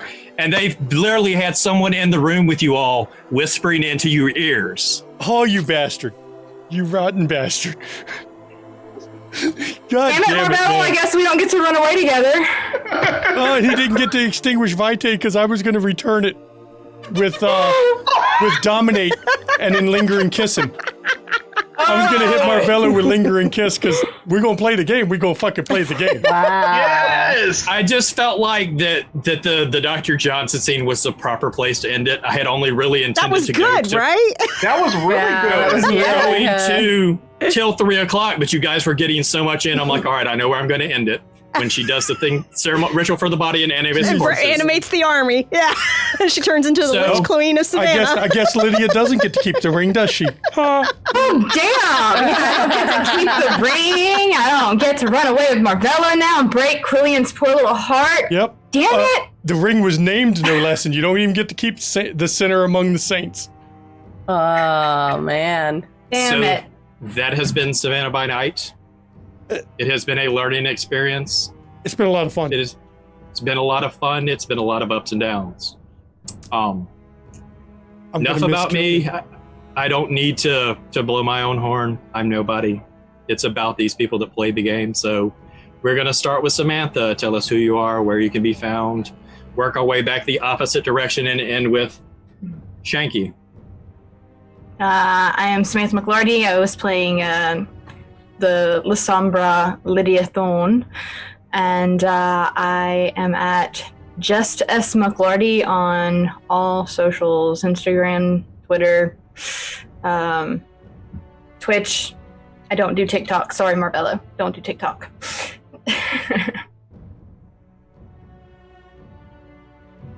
I am Joe Pitts. I am going by Nolafanger here on Twitter. I have played Marvello, the Malkavian, the mysterious, odd, weird, Artakis Malkavian. I do have, Marvello does have TikTok. It's called Marvelloous. There's nothing on there because Fiorenza has asked him not to, so he's put videos in private. And always listen to Fiorenza. Oh, that was part of the dream too. Everything that happened in this entire thing has all been a dream state. So you're good. You don't have to put it in private. Okay. It's gonna go unprivate now. Yep. But the best part is Trump didn't ban TikTok. You're okay. Yeah. All right. Jordan. I am at D&D Jordan Lee, and I was playing the Kaitif Cecilia Hinault.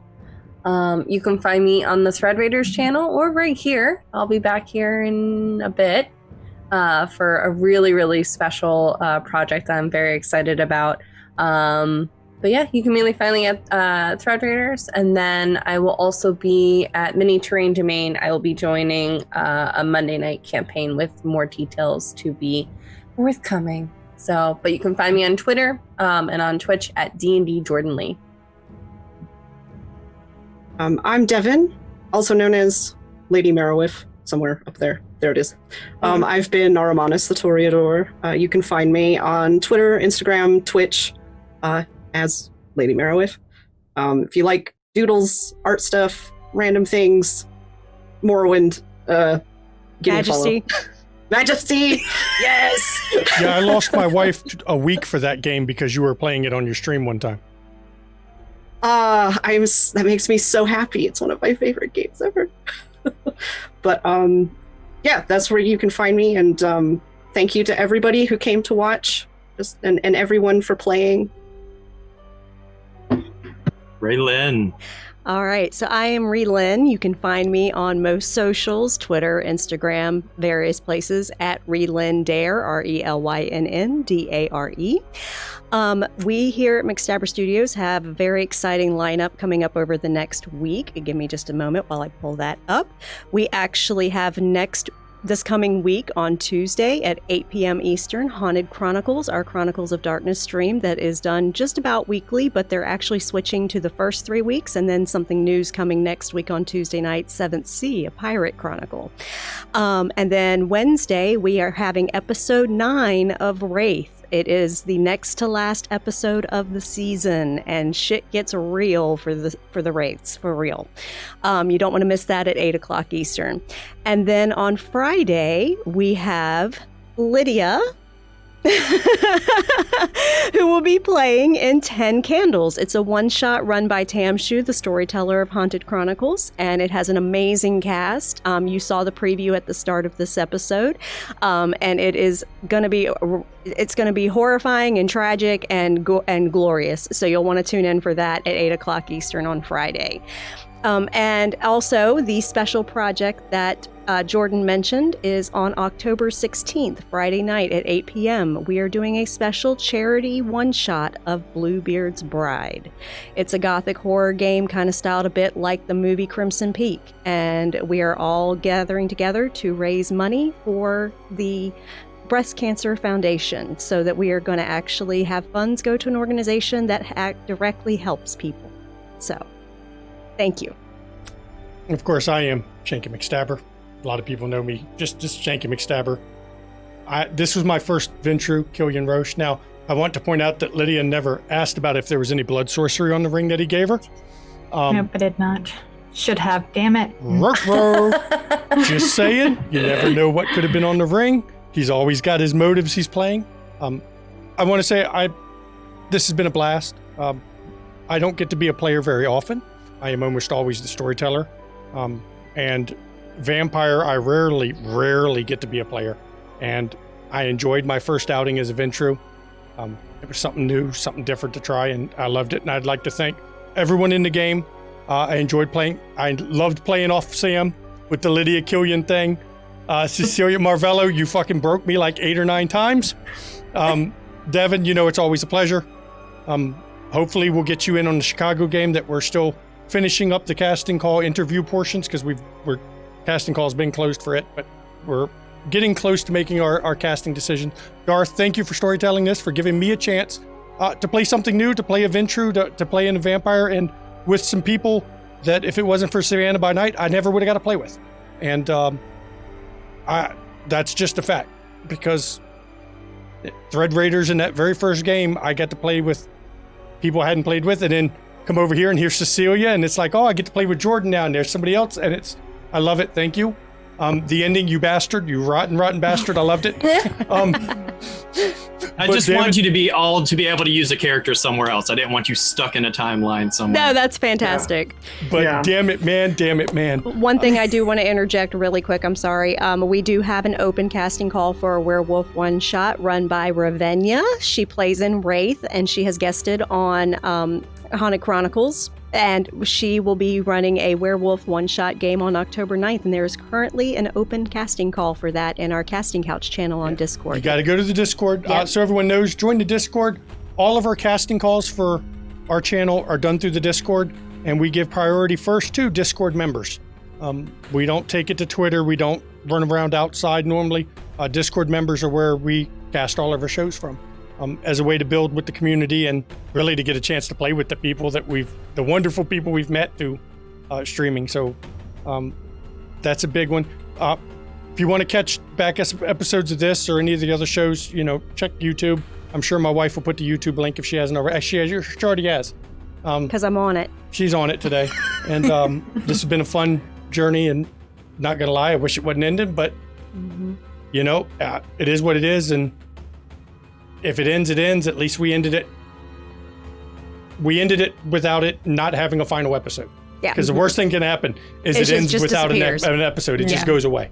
Yeah. And that would be horrible, and nobody liked that. And damn it, Marvello, my face hurts because of you. So much. Yes. Yeah, it's so hard trying to keep character.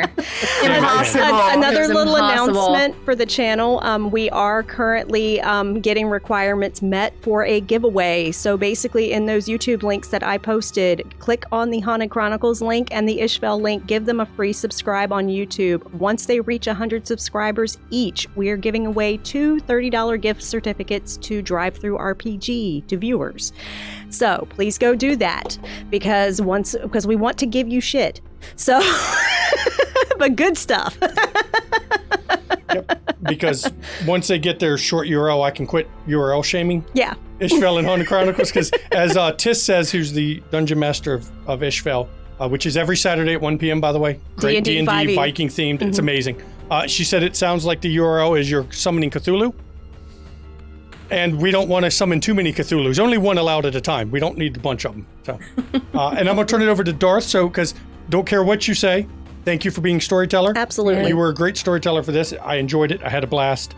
And if it wasn't for you running this game, I would have never got to play with this group. And absolutely, that is important to me. So, thank you. I would have never learned how to play. So, thank you for having me. And hopefully one day I can get at least most of these players in a different game and we can get everybody back in here. Because I know we can't have the same cast because that shit's just hard to get the same cast in the same games over and over. But yeah, that whole time zone and work schedule, I totally get it. Yeah. I'm Darth Entreri. I'm gonna be stepping away from social media for a while. But this has been real fun. I love you all. Take care of yourself. And in the immortal words of Chops, mental health is no joke. Take it seriously. If you have loved ones, check on them. If you have friends, check on them. Don't assume people are okay. It's not the time to do that. Even if you have family members you don't like so much, check on them too. Because mental health is real. It is not a joke. And make sure everyone's okay. Don't assume. That's all I have to say. I just wanted to get that out there because it's a trying time for a lot of people. All right. Thank you all so much. And you have a wonderful Sunday evening. Yep. And